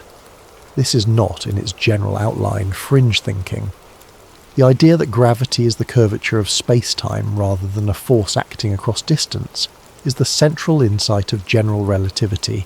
published in 1915, tested continuously ever since, and confirmed to extraordinary precision. Mass tells space how to curve. Curved space tells mass how to move. That is the whole architecture of gravity as modern physics understands it. What Project Gulfstar proposes in our fiction is a machine that produces curvature without mass. The consequences of such a machine, if it existed, would be difficult to overstate. A vehicle inside a region of engineered curvature would not need to be pushed. It would be falling continuously toward a gravitational well that it carried with it and that stayed always just ahead of it. It would experience no acceleration in the ordinary sense because it would not be accelerating relative to the space around it. The space would be doing the moving. There would be no exhaust because there would be no reaction mass. There would be no engine noise in the mechanical sense because there would be no reciprocating parts driving the motion. There would be no upper limit imposed by the strength of materials because the vehicle would not experience the forces that tear conventional vehicles apart. And there would be, as a consequence of the geometry, time effects. A clock inside a region of strong curvature runs slow relative to a clock outside it.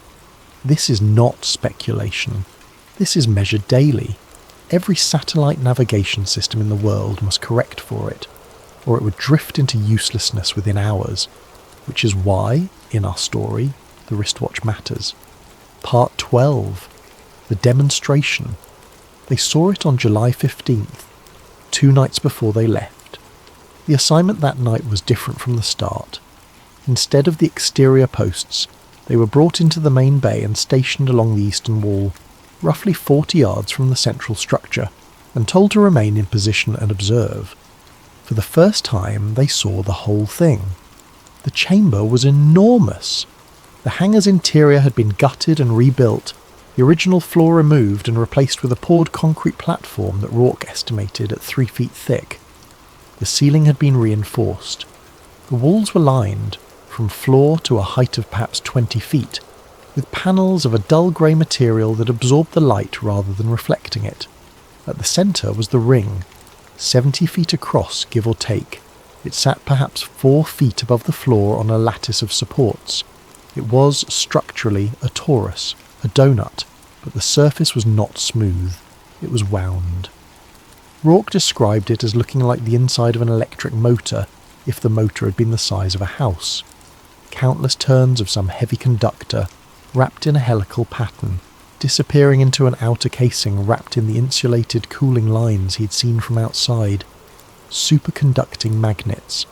That was his guess at the time, and it was the right guess. That is what all the refrigeration was for. Certain materials, cooled sufficiently, lose all resistance to electrical current, and a current that meets no resistance can be run to intensities that would vaporize ordinary conductors.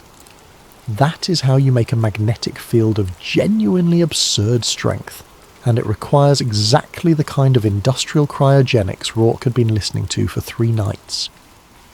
In the centre of the ring, on a pedestal, sat a plate.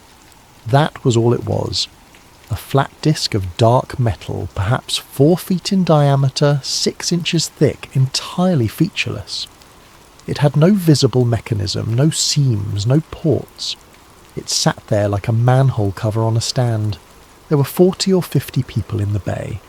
Most were on the observation platform along the northern wall behind what Rourke assumed was protective glass. At 23:42, by Rourke's watch, someone counted down over a public address system. And then the sound started. The same tone, the pressure in the chest before the ears register anything climbing. The lights dimmed, and the plate rose. It did not wobble, it did not tip, it did not spin or vibrate or show any of the small instabilities that any real hovering object shows. It rose off the pedestal in a movement so smooth and so utterly steady that Rourke said afterward it looked less like an object moving up and more like the floor moving down. It rose to a height of approximately 8 feet and stopped, and it hung there. No exhaust, no downwash, nothing moving beneath it, no disturbance of the dust on the floor, which Rourke specifically looked for and specifically noted because dust is the thing that gives away every fake. Dust always tells. There was no dust movement whatsoever. just a 4-foot disc of metal hanging 8 feet above a pedestal, in absolute silence except for that terrible pure tone. It stayed there for what Rourke estimated at 90 seconds. Then it descended, just as smoothly, and settled onto the pedestal with a small click that was, after all of that, almost comically ordinary. The tone wound down, the lights came back up, and on the observation platform people applauded. That was the detail that Rourke said stayed with him longest. Not the plate. The applause. The absolutely normal human sound of a room full of professionals who had gotten a good result and were pleased about it. Part 13. The Watch. They filed out through the eastern corridor. Halfway down it, the younger soldier stopped walking. He was looking at his wrist. His watch was a mechanical automatic, the kind that winds itself from the movement of the wearer's arm. He had inherited it. He wore it every day. The second hand was not moving. He held it to his ear. There was no sound. Now a mechanical watch can stop for any number of ordinary reasons. A shock, a worn part, age.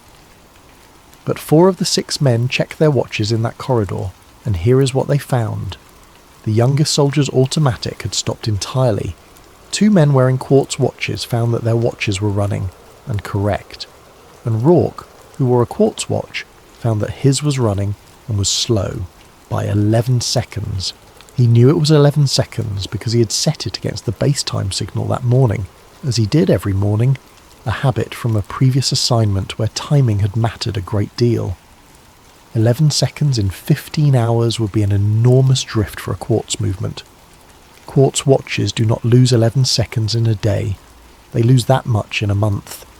He stood in the corridor doing the arithmetic in his head, and he could not make it work. Unless it had not been a drift. Unless it had been a single loss, all at once, during 90 seconds when a disc of metal hung in the air 40 yards away. Part 14. The Physicist. The man found them outside. He was, Rourke guessed, in his early 60s. Thin, grey, wearing a windbreaker over a shirt that had been tucked in at the beginning of the day and had given up since. He had the specific exhaustion of a person who has not slept properly in a long time and has stopped expecting to. He came out the personnel door while the team was waiting for the bus, and he stood near them and lit a cigarette with hands that were not entirely steady. For a while, nobody said anything. Then he spoke, without looking at them, in the tone of a man talking to himself in the presence of others. He asked if they had been inside. Rourke said they had. The man nodded slowly. He smoked. And then he said the thing that Rourke wrote in the notebook that night and underlined twice. He said, "This isn't propulsion." Rourke asked what he meant. The man gestured back toward the hangar with the cigarette, a small tired motion. He said, "It's space bending around the machine." And then he explained, quickly and quietly, in the manner of a man who has been holding something for a long time, and has found 6 strangers who cannot possibly repeat it to anyone who matters. He told them that the plate did not go up. He said the plate stayed exactly where it was, and the definition of down changed in the volume immediately surrounding it. He told them that the ring was not a machine that made a field. He said the ring was a machine that shaped one. He said the field was already there, and had been there since before anyone in that building was born, and that the ring was an attempt to fold it. He told them that the reason for the cooling and the current and the noise was that the geometry they were trying to reproduce did not want to exist at the scale of a room, and every second of every test was an argument with the universe about whether it would be permitted to. Rourke asked him where the geometry had come from. The man stopped talking. He looked at Rourke for a long moment, and then he did something Rourke found more frightening than anything he had heard. He laughed. Once. Not bitterly. Just a small tired sound of a man being asked the one question he had promised himself he would never answer, by someone who had no idea what they were asking. He said, "You should be more worried about where it goes." And then the door opened behind him, and 2 men in civilian clothes came out, and one of them said the physicist's name, and the physicist put out his cigarette on the sole of his shoe with great care and went back inside. They never saw him again. On the following night's assignment, When Rourke asked one of the technicians a carefully casual question about the older gentleman who had been out front the previous evening, the technician said that he did not know who Rourke meant, and that there was nobody on the project matching that description. Rourke wrote that down too, and underneath it he wrote a single word. Now, Part 15, the maintenance logs. The thing that convinced them was not the plate. I want to be precise about this because it is the most human and most believable turn in the entire story. The plate was astonishing. But astonishment is not the same as fear, and a group of trained soldiers does not throw away 6 careers because they saw something impressive. They had all seen impressive things. That was the job. What convinced them was paperwork. On the night of July 16th, during the last assignment any of them would ever perform for the United States Army, 2 of the 6 were posted inside the building at the entrance to the Eastern Service Corridor. That corridor, as noted, was lined with storage lockers and electrical panels. It was also lined with binders, facility maintenance logs. The absolutely unremarkable documentation that any large industrial building generates continuously and forever. Records of filter changes, of compressor servicing, of who signed for what and when. Nobody classifies a maintenance log. Nobody thinks about it. It is the most invisible paper in any organisation. One of the soldiers, standing in a corridor for the 4th hour with nothing to do, took one off the shelf and read it. The logs went back to 1971. That was the first shock. The facility had been operating in some form for 19 years. The second shock was in the personnel entries. Maintenance logs are signed. Every entry carries a name and an employee number, because that is the entire point of a maintenance log, to establish who is accountable for what. The soldier began flipping backward through the binder, and he noticed something about the names. They stopped. Not gradually, the way a name stops appearing when someone changes jobs, tapering off across a few months. They stopped. A technician would sign entries at a steady rhythm for 2 years, 3 years, and then there would be a final entry, and then nothing, and the work would be picked up by someone else in a different hand on the following line. He found 11 such stops in one binder. He pulled a second binder. He found 9 more, and then he found something that took the entire thing out of the realm of coincidence. In the binder covering 1978, someone had made a correction. A page of entries had been struck through and re-entered, which happens, and beside the strike-through, a supervisor had written a note explaining the correction, which also happens. The note read that the entries were being reattributed as the original signing technician was no longer available for verification following the incident of the 9th. The incident of the 9th. He looked for the 9th. The log for the 9th of that month was gone, not torn out. The binder was continuous. The year 9th simply did not exist. The 8th was followed by the 10th, and the page numbering had been redone. He put the binder back. He went and got Rourke. Over the remaining hours of that shift, working in rotation so that the corridor was never unwatched, they went through as many binders as they could reach. Their final count, arrived at hurriedly and certainly incompletely, was between 30 and 40 personnel who appeared in those logs, worked for a period of months or years, and then stopped, permanently, on a specific date, with no transition entry of any kind. And in 3 of those cases, the stop coincided with a missing page. Now, here is why that mattered so much more than the floating plate. Because a floating plate is a marvel, and a marvel can be explained. But a missing page is decision. Somebody sat down at a desk and removed that page and renumbered the binder and initialed the correction. It was not a machine that did that. It was a person doing a job on an ordinary afternoon, probably before going home to dinner. That is what frightened them. Not the technology, the administration of the technology. The fact that somewhere in that building was an office where this sort of thing was handled routinely, and had been handled routinely for 19 years, and where there was presumably a procedure for it. 6 men had just been read onto a program with no name, signed permanent non-disclosure agreements referencing physiological effects nobody had described, watched a demonstration of technology that was not supposed to exist, spoken to a physicist who then ceased to exist, and discovered that this facility had a 19-year history of people simply not appearing in the paperwork anymore.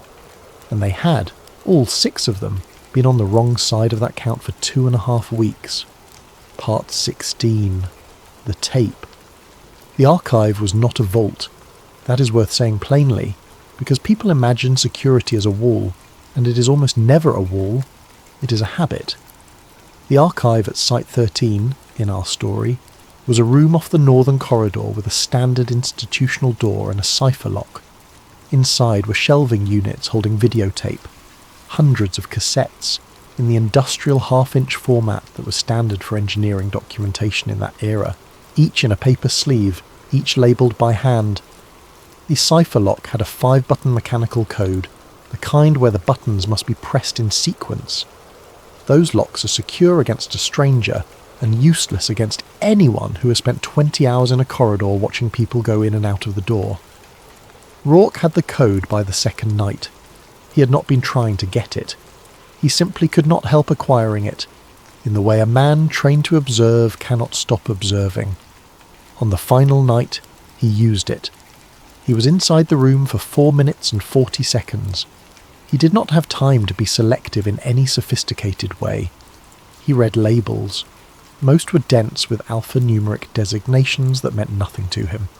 Some were mundane, facility surveys and equipment calibration runs, and one, on the 3rd shelf, in a sleeve that was more worn than its neighbours, was labelled in a way he could immediately understand. Site 13, Test 7. He wrote later that he took it because it was the only one he could read. He put it inside his shirt, against his back, under his gear. He closed the door. He returned to his post. And in the 90 minutes remaining in that shift, standing in the dark at the southern corner of a building that officially did not exist, Sergeant First Class Michael Rourke made the decision that ends the first half of this story. He had, in theory, options. He could report it up the chain. But the chain of command had already told him, twice, that things which had unambiguously happened had not happened. The chain was not a channel. The chain was part of the structure. He could go to the Inspector General, but an IG complaint about a special access program goes, by procedure, to people cleared for that program. He could go to Congress, but a soldier does not simply walk into a congressional office, and the process of getting there involves, at every step, informing someone that he intends to go. He could go to the press, and that, in the end, was the only door that did not lead back into the building. But you cannot walk into a newsroom in uniform carrying a stolen videotape and expect to be believed.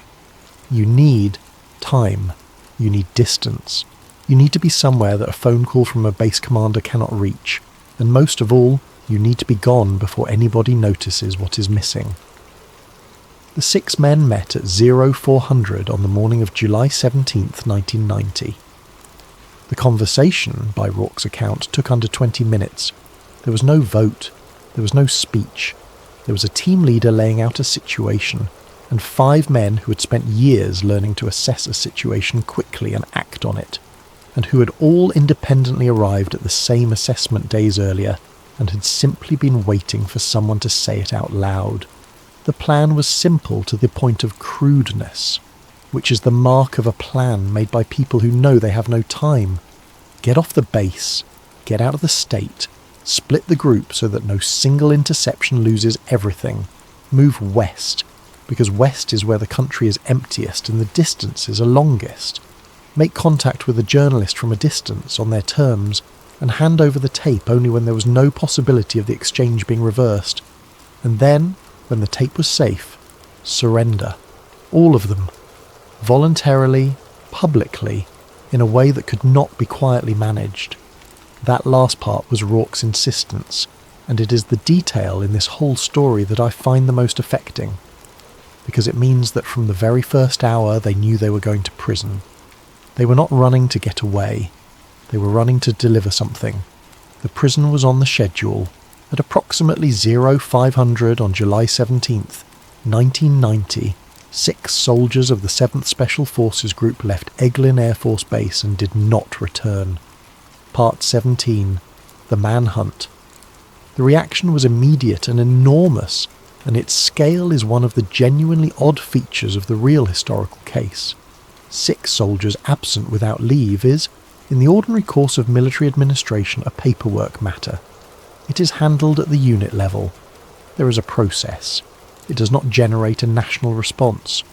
What followed the disappearance of these men was a nationwide search involving federal law enforcement, described in the press within days, with a level of urgency ordinarily reserved for something far more serious than an administrative absence. In our story, of course, we know why. The tape was gone. Somebody, on the morning of July 17th, went into the archive at Site 13 and found a gap on the 3rd shelf and made a phone call, and that phone call went somewhere with real authority attached to it. But here is the elegant, awful thing about the position the programme was in, and it is my favourite piece of reasoning in the entire construction of this story. They could not tell anybody what they were actually looking for. The whole apparatus of federal law enforcement could be pointed at these men, but it could not be told why. The FBI could be asked to find 6 soldiers. It could not be told that those 6 soldiers were carrying a videotape from a programme whose existence could not be acknowledged to the agency doing the searching. So the search proceeded under a cover story, and the cover story had to be strong enough to justify the resources without explaining them.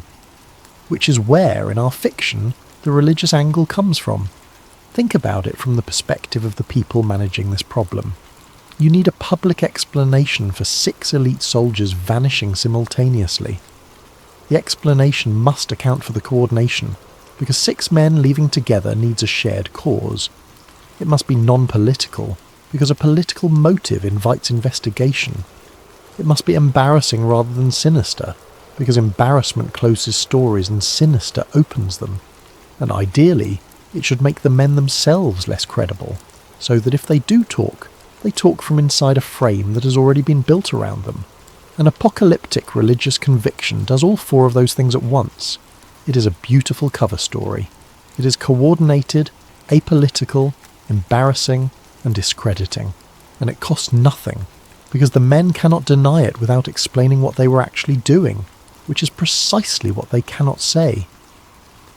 In our fiction, that is what happened. Somebody sat in a room and solved the problem the way a person solves a problem at work, and by the end of the first week that solution was in every newspaper in the country. Part 18. The safe houses. They did not do it alone. This is the part of the story that people find hardest to accept, and that I think is, in a strange way, the most realistic element in it. Because here is a thing that is true about large secret programs. They have alumni. Every classified project that runs for 19 years produces a steady output of people who leave. They retire, they transfer, they get sick, they get old, they get tired, they get a better offer, and they walk out carrying everything they know into a life where they are permitted to say none of it. Some of them make peace with that, some of them do not. In our story, the 6 men found the ones who did not. The first contact came in Alabama 4 days out. A man in his 70s, living alone, who had been given their description and a phone number by someone else who had been given it by someone else, along a chain that had apparently existed, dormant and unused, for a very long time. He fed them. He let them sleep in a back room with the shades drawn. He asked no questions about what they had seen, which was itself the most informative thing about him. And on the second night, as they were leaving, he said the sentence that reframed the entire story for them.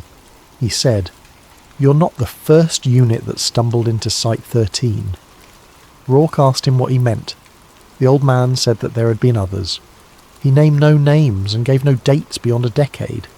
He said that in the 1970s, more than once, personnel assigned to perimeter work at that facility had reached the same conclusion these 6 had reached.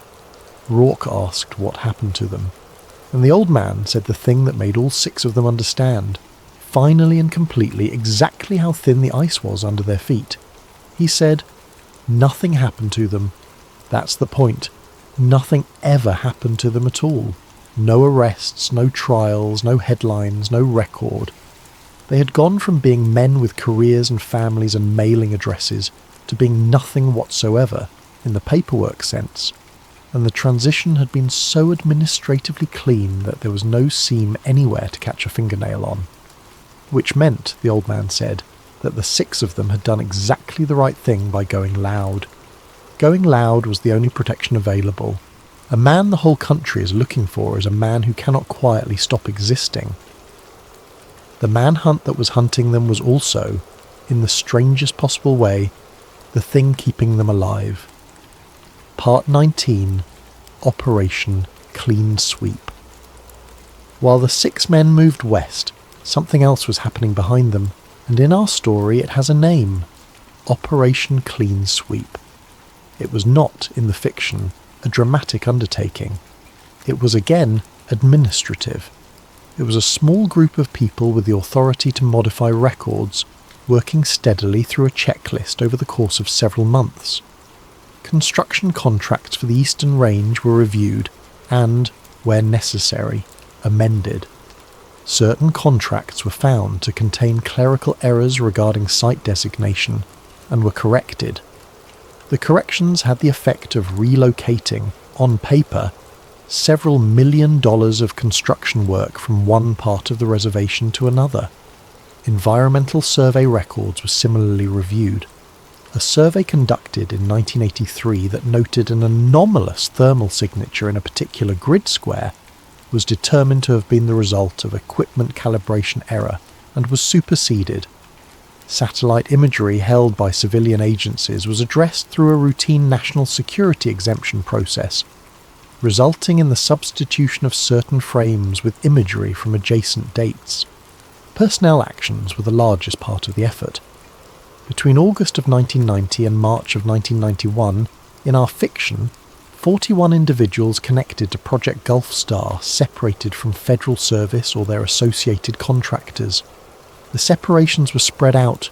They were individually unremarkable. Retirements, transfers, a few resignations to pursue opportunities in the private sector. Nothing about any one of them would draw attention. Only the pattern is visible, and only if you already know to look for it, and by the time anyone knew to look for it, the pattern was 15 years old, and the people in it were scattered across a continent.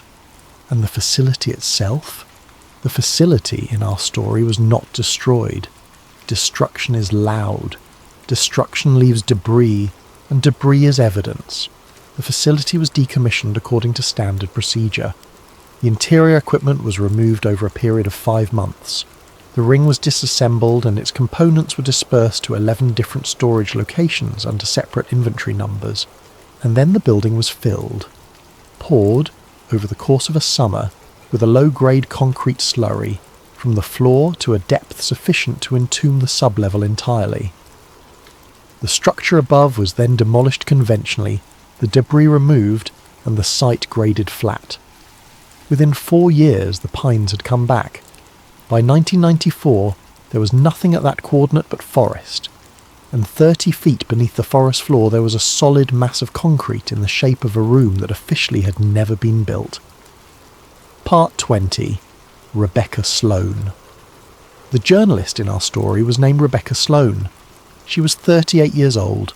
She worked for a mid-sized newspaper in the southwest, and she had spent 4 years on defence procurement, which is the least glamorous beat in American journalism, and, for exactly that reason, the most dangerous one to the people it covers. Procurement reporting is not about secrets. It is about money. It is about reading appropriations documents and noticing that a line item labelled facility maintenance in one district has grown by 400% in 6 years while the facilities in that district have not changed. It is arithmetic, and arithmetic, unlike a leaked document, cannot be denied. Sloan had, before any of this happened, already noticed something about the Eglin Reservation. She had noticed it the way you notice a rounding error, which is to say faintly, and without knowing what it meant. The contact came in the 4th week. A payphone. A conversation of under 2 minutes in which a man who would not give his name described, in terms she found bizarre and specific, a facility on a range in Florida, and asked her whether she would be willing to receive a videotape. She said yes. She said yes for the reason any reporter says yes. which is that the alternative is never finding out. The arrangement took 11 days to construct, and the caution on both sides was extraordinary. No addresses, no name locations in any conversation. A meeting point identified through a sequence of 3 separate calls to 3 separate payphones over 2 days.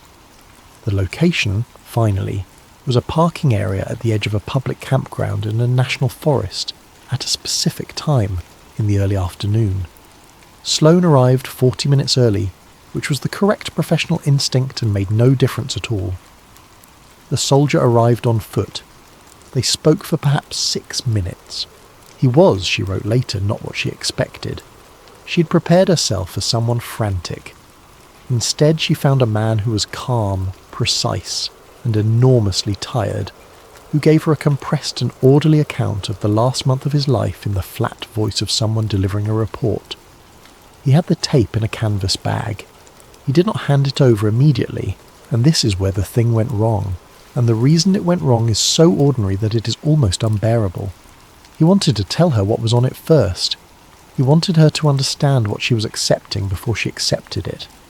He believed correctly that a person handed an object without context will not know what to do with it. That conversation cost them 4 minutes. At the end of the 4th minute, a vehicle entered the parking area. Sloane wrote later that the thing she remembered most was how unremarkable it was. It was not black. It had no antennas. It was a mid-sized sedan of a common make, and 2 men got out of it, and they were dressed like people on vacation, and they walked toward her car without hurrying. The soldier was already moving. He said one thing to her before he went. She recorded it in her notes that evening, and it is the only direct quotation from any of the 6 men in this entire story that Sloane ever published. He said, "Don't try to find me. Find the site." And then he was in the tree line, and the 2 men were running, and Rebecca Sloane was standing alone beside her car in a national forest with her hands empty. He got away. That much she knew, because she was still standing there 20 minutes later when the 2 men came back out of the woods, and their faces told her everything. But the bag was gone with him, and the tape was in the bag. Part 21. The Surrender. They came in over the following months, not together in the end, separately in different jurisdictions over a period of weeks. Each one walked in voluntarily. There was no confrontation, no standoff, no violence of any kind. They were taken into military custody. They were charged, as expected, with being absent without leave. And here the story hands the microphone back to the historical record, because what happened in those proceedings is a matter of public fact. They were prosecuted. The matter concluded. The press, which had covered the disappearance heavily, covered the resolution briefly, because resolutions are always smaller stories than mysteries. The narrative that survived was the one that had been built in the first week. 6 Green Berets, gripped by a shared apocalyptic conviction, walked off a base and were eventually rounded up. A strange story, a sad story, a story about the fragility of belief. And in our fiction, that outcome was not a failure of the cover-up. It was the cover-up completing itself. Because the most effective way to bury something is not to deny it. Denial is a signal. Denial tells people there is something to deny. The most effective way to bury something is to replace it with a smaller story that is embarrassing, complete, and boring. Nobody investigates a resolved story. Nobody files a records request about a matter that has an ending. The file closes, and the closing of the file is the burial. That is the thesis of this entire episode, and I want to state it plainly, because it is the thing worth taking with you into sleep tonight. In this story, the conspiracy did not win by hiding the truth. It won by giving everyone a lesser truth to be satisfied with. Part 22. The Box. 30 years passed. The Soviet Union ended. The Gulf War began and ended and began again in a different form. The internet arrived and rearranged what a secret was and how long one could last. The men of the Gulf Six got older in whatever lives they built afterward, and did not say anything, and became a footnote in a certain kind of book about a certain kind of strangeness. And in the spring of a recent year, a historian named Daniel Reeves went to an estate sale in Pensacola, Florida. Reeves was not a conspiracy researcher. He was, in our story, an academic historian specializing in the industrial and infrastructural history of the Gulf Coast. His interest was in how the enormous federal presence in the Panhandle had reshaped the region economically over the 20th century. He wrote papers that were read by perhaps 400 people. Estate sales are, for a historian of that kind, a legitimate research method. The people who did the work of the 20th century are dying now, and their papers go into boxes, and the boxes go onto folding tables in driveways. The estate was that of a man who had worked in facilities engineering for a federal contractor for 31 years. Reeves paid $12 for 4 boxes of paper. 3 of them were exactly what he had hoped for and exactly what he expected. Contracts, invoices, site surveys, the ordinary sediment of a working life in infrastructure. The 4th box was different. It contained maps of restricted portions of the Eglin Range, at a scale and level of detail Reeves had never seen in a public document. It contained a set of engineering drawings, partial, with the title block removed, bearing an annotation on the margin of one sheet reading Gravitational Containment, Section Detail. It contained correspondence, fragmentary, from which 2 words could be recovered across 3 separate letters, and those 2 words were Gulf Star. And it contained a single sheet of ordinary lined notebook paper on which someone had written, in ballpoint pen, in a hand that was neat and slightly shaky, 1 sentence. The 6 saw the prototype. Reeves sat on the floor of his office with that page in his hand for a long time. He was, by training and temperament, a skeptic. His first assumption was that it was a hoax, or a collection of unrelated documents that a previous owner had assembled into a false pattern. But he was also a historian, and historians have one instinct that overrides skepticism, and that instinct is, check the ground. Because paper lies, maps lie, correspondence lies, dirt does not. Part 23. Beneath the Sand. It took Reeves 14 months to get onto the range, not through any dramatic subterfuge, through the ordinary process by which academics get access to federal land, which involves a research proposal, an institutional affiliation, a stated purpose, and a great deal of waiting. His stated purpose was an archaeological and historical survey of mid-century infrastructure on the reservation, which was entirely true. He was granted access to portions of the Eastern Range, escorted on 3 days in October. He brought ground-penetrating radar. That too was unremarkable.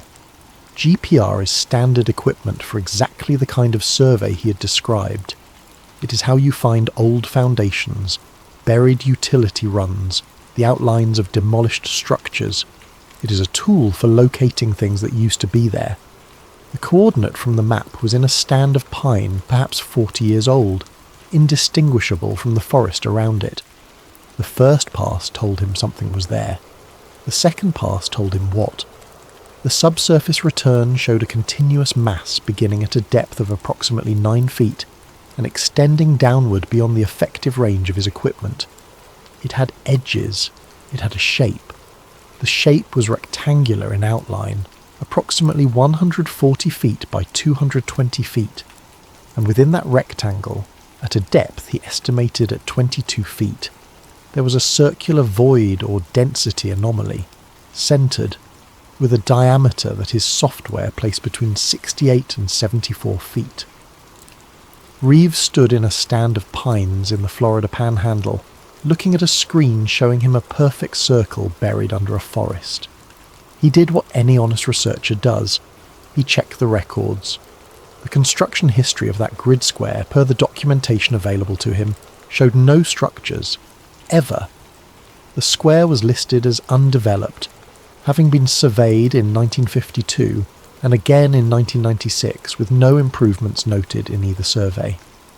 There is a phrase for what he was looking at that Reeves used in his notes, and that I think is the perfect description of this entire genre of story. He wrote, "There is a building here that has never existed." Part 24. why they really left. Reeves spent the following 2 years assembling the rest. He never got a document that proved anything. He never found a smoking gun, and by the nature of the thing he was looking at, no such document was ever going to exist. What he assembled instead was a shape made entirely out of absences, missing pages, renumbered binders, personnel who retired in unusual clusters, contracts that had been corrected, a grid square that had been surveyed twice and found empty both times, and a survey report from 1983 that was referenced in an index but was not in the file. And what he concluded at the end of it was this: the 6 men did not run because they were frightened of the technology. That is the version people always assume, and it is wrong, and the difference matters. They ran because of what the technology implied about the world they were about to be living in. Consider it clearly. A machine that can shape space is not primarily a vehicle. It is a delivery system. Its first and most obvious application is not exploration. It is the movement of things from one place to another without crossing the distance between. Every strategic arrangement in the 20th century rested on the fact that distance is real. Deterrence works because a weapon must travel, and travel takes time, and time permits detection, and detection permits response.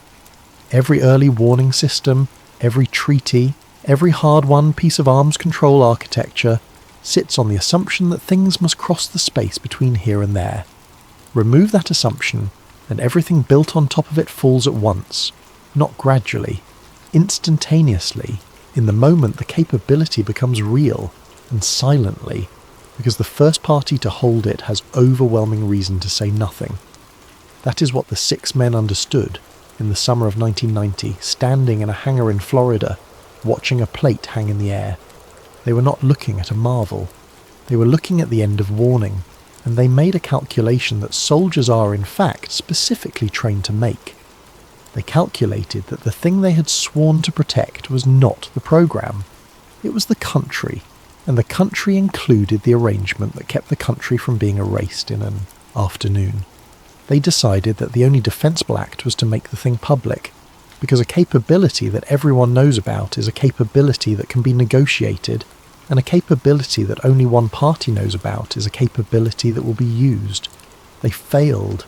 That is the ending.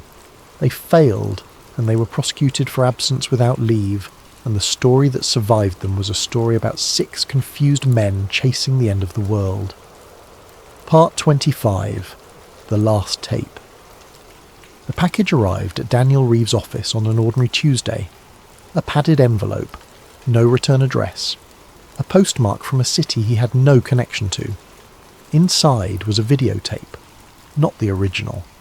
The original format had been half-inch industrial videotape, and this was a modern digital transfer on physical media, along with a single sheet of paper bearing nothing but a handwritten line reading that the source material had been restored from a degraded copy, and that some portions were unrecoverable. The label on the case had been reproduced from the original. It read, Site 13, Test 7. Reeves watched it that night, alone, in his office, with the door locked, which he later admitted was an absurd precaution and which he could not talk himself out of. The footage ran for 19 minutes. The first 14 were an engineering record, dull in the way all engineering records are. A fixed camera on a tripod, a view of a large interior space, a circular structure at the centre, technical call-outs on a whiteboard in the corner of the frame, too distant to read, time code running in the lower right. At minute 14, the picture began to degrade. Not the tape, the picture. The image of the room itself became difficult in a way Reeves struggled to describe. The straight lines of the scaffolding acquired a curvature that increased toward the centre of the frame. The proportions of the room stopped being consistent from one side of the image to the other. At minute 15 and 40 seconds, the far wall of the chamber was no longer there. Reeves stopped the playback and went back and watched that section 11 times. For a duration he measured at approximately 1.5 seconds. The wall at the rear of the frame was replaced by an area of the image that was not the wall. It was not black. It was not static. It was by his description exterior. There was a horizon in it, There was a ground plane of some kind, textured and pale, and the light in it was wrong. The light was the deep, saturated red of a sun very low in a sky full of dust. Then the wall was back. The remaining 3 minutes of the recording were the aftermath. People moving quickly, the camera being jostled, the audio, which had been ambient room noise throughout, becoming a confusion of voices, and at the very end, at minute 18 and 51 seconds, a figure walked into the frame and stopped and looked directly into the lens. He was in uniform. He was young. He was unmistakably a soldier. He looked at the camera for 4 seconds. Then he said one sentence, and it is the last thing on the tape. He said, "If you're watching this, they succeeded in convincing everyone we deserted." And the screen turns to static. Part 26, The Reflection. So, here is where we leave it. Not with proof, because there is no proof, and there was never going to be. That is not what this kind of story offers. What it offers is a shape. And I want to leave you with the shape rather than the answer, because the shape is the thing that stays with a person, and because I have been honest with you all night about what is real here, and I'm not going to spoil that in the last 5 minutes by pretending the story is anything other than what it is. Here is what is true. 6 real men, extraordinarily well trained, psychologically screened, professionally successful, walked off a military base in Florida together on a July morning in 1990, and a nationwide search followed, and the explanation the world received was about the end of days. That happened. That is documented. And it remains, 36 years later, genuinely strange. Everything else tonight was ours. The hangar, the ring, the physicist, the tape, Rebecca Sloan, Daniel Reeves, and the circle buried under the pines. We built all of it, together, and I hope it did what it was supposed to do, which was to hold your attention just gently enough that it eventually let go of you. But the thing underneath the story is not fictional, and it is the thing I would like you to carry down with you, which is this. Large institutions do not usually hide things by lying. Lying is expensive and fragile, and it requires everybody involved to remember the same falsehood forever. They hide things by being enormous and slow and boring. They hide things in the sheer volume of paper. They hide things by making the true story so tedious to assemble that no reasonable person would spend a life assembling it. They hide things by offering at exactly the right moment a smaller and more comfortable explanation that lets everyone close the file and go home. The most effective secret in the world is not a locked vault. It is a resolved case. And that is worth remembering, not because there is a buried circle in the Florida sand, but because there are 10,000 ordinary, unremarkable, entirely non-conspiratorial situations in every one of our lives where the same principle quietly applies. The file that closed a little too neatly, the explanation that arrived a little too quickly and fit a little too well. Sometimes it is just what it looks like, but it is worth noticing when it is not. All right, that is enough thinking for one night. Let all of that go now. Let the hangar go, and the pines, and the 6 men on the road heading west with a tape in a canvas bag, and their whole lives already spent. Let the room around you be exactly the size it is. Let the ceiling be at its ordinary distance. Let the walls stay where they are. Feel the weight of your body against whatever is holding it up, and notice that you do not have to hold yourself up at all. That has been taken care of. It has been taken care of the entire time. Breathe in slowly and let it go out on its own without pushing it. Again, let the jaw unclench. Let the shoulders drop one more time, because they have crept back up while you were listening. They always do. There is nothing left for you to do tonight. Nothing needs solving. The file is closed, and this time that is a good thing.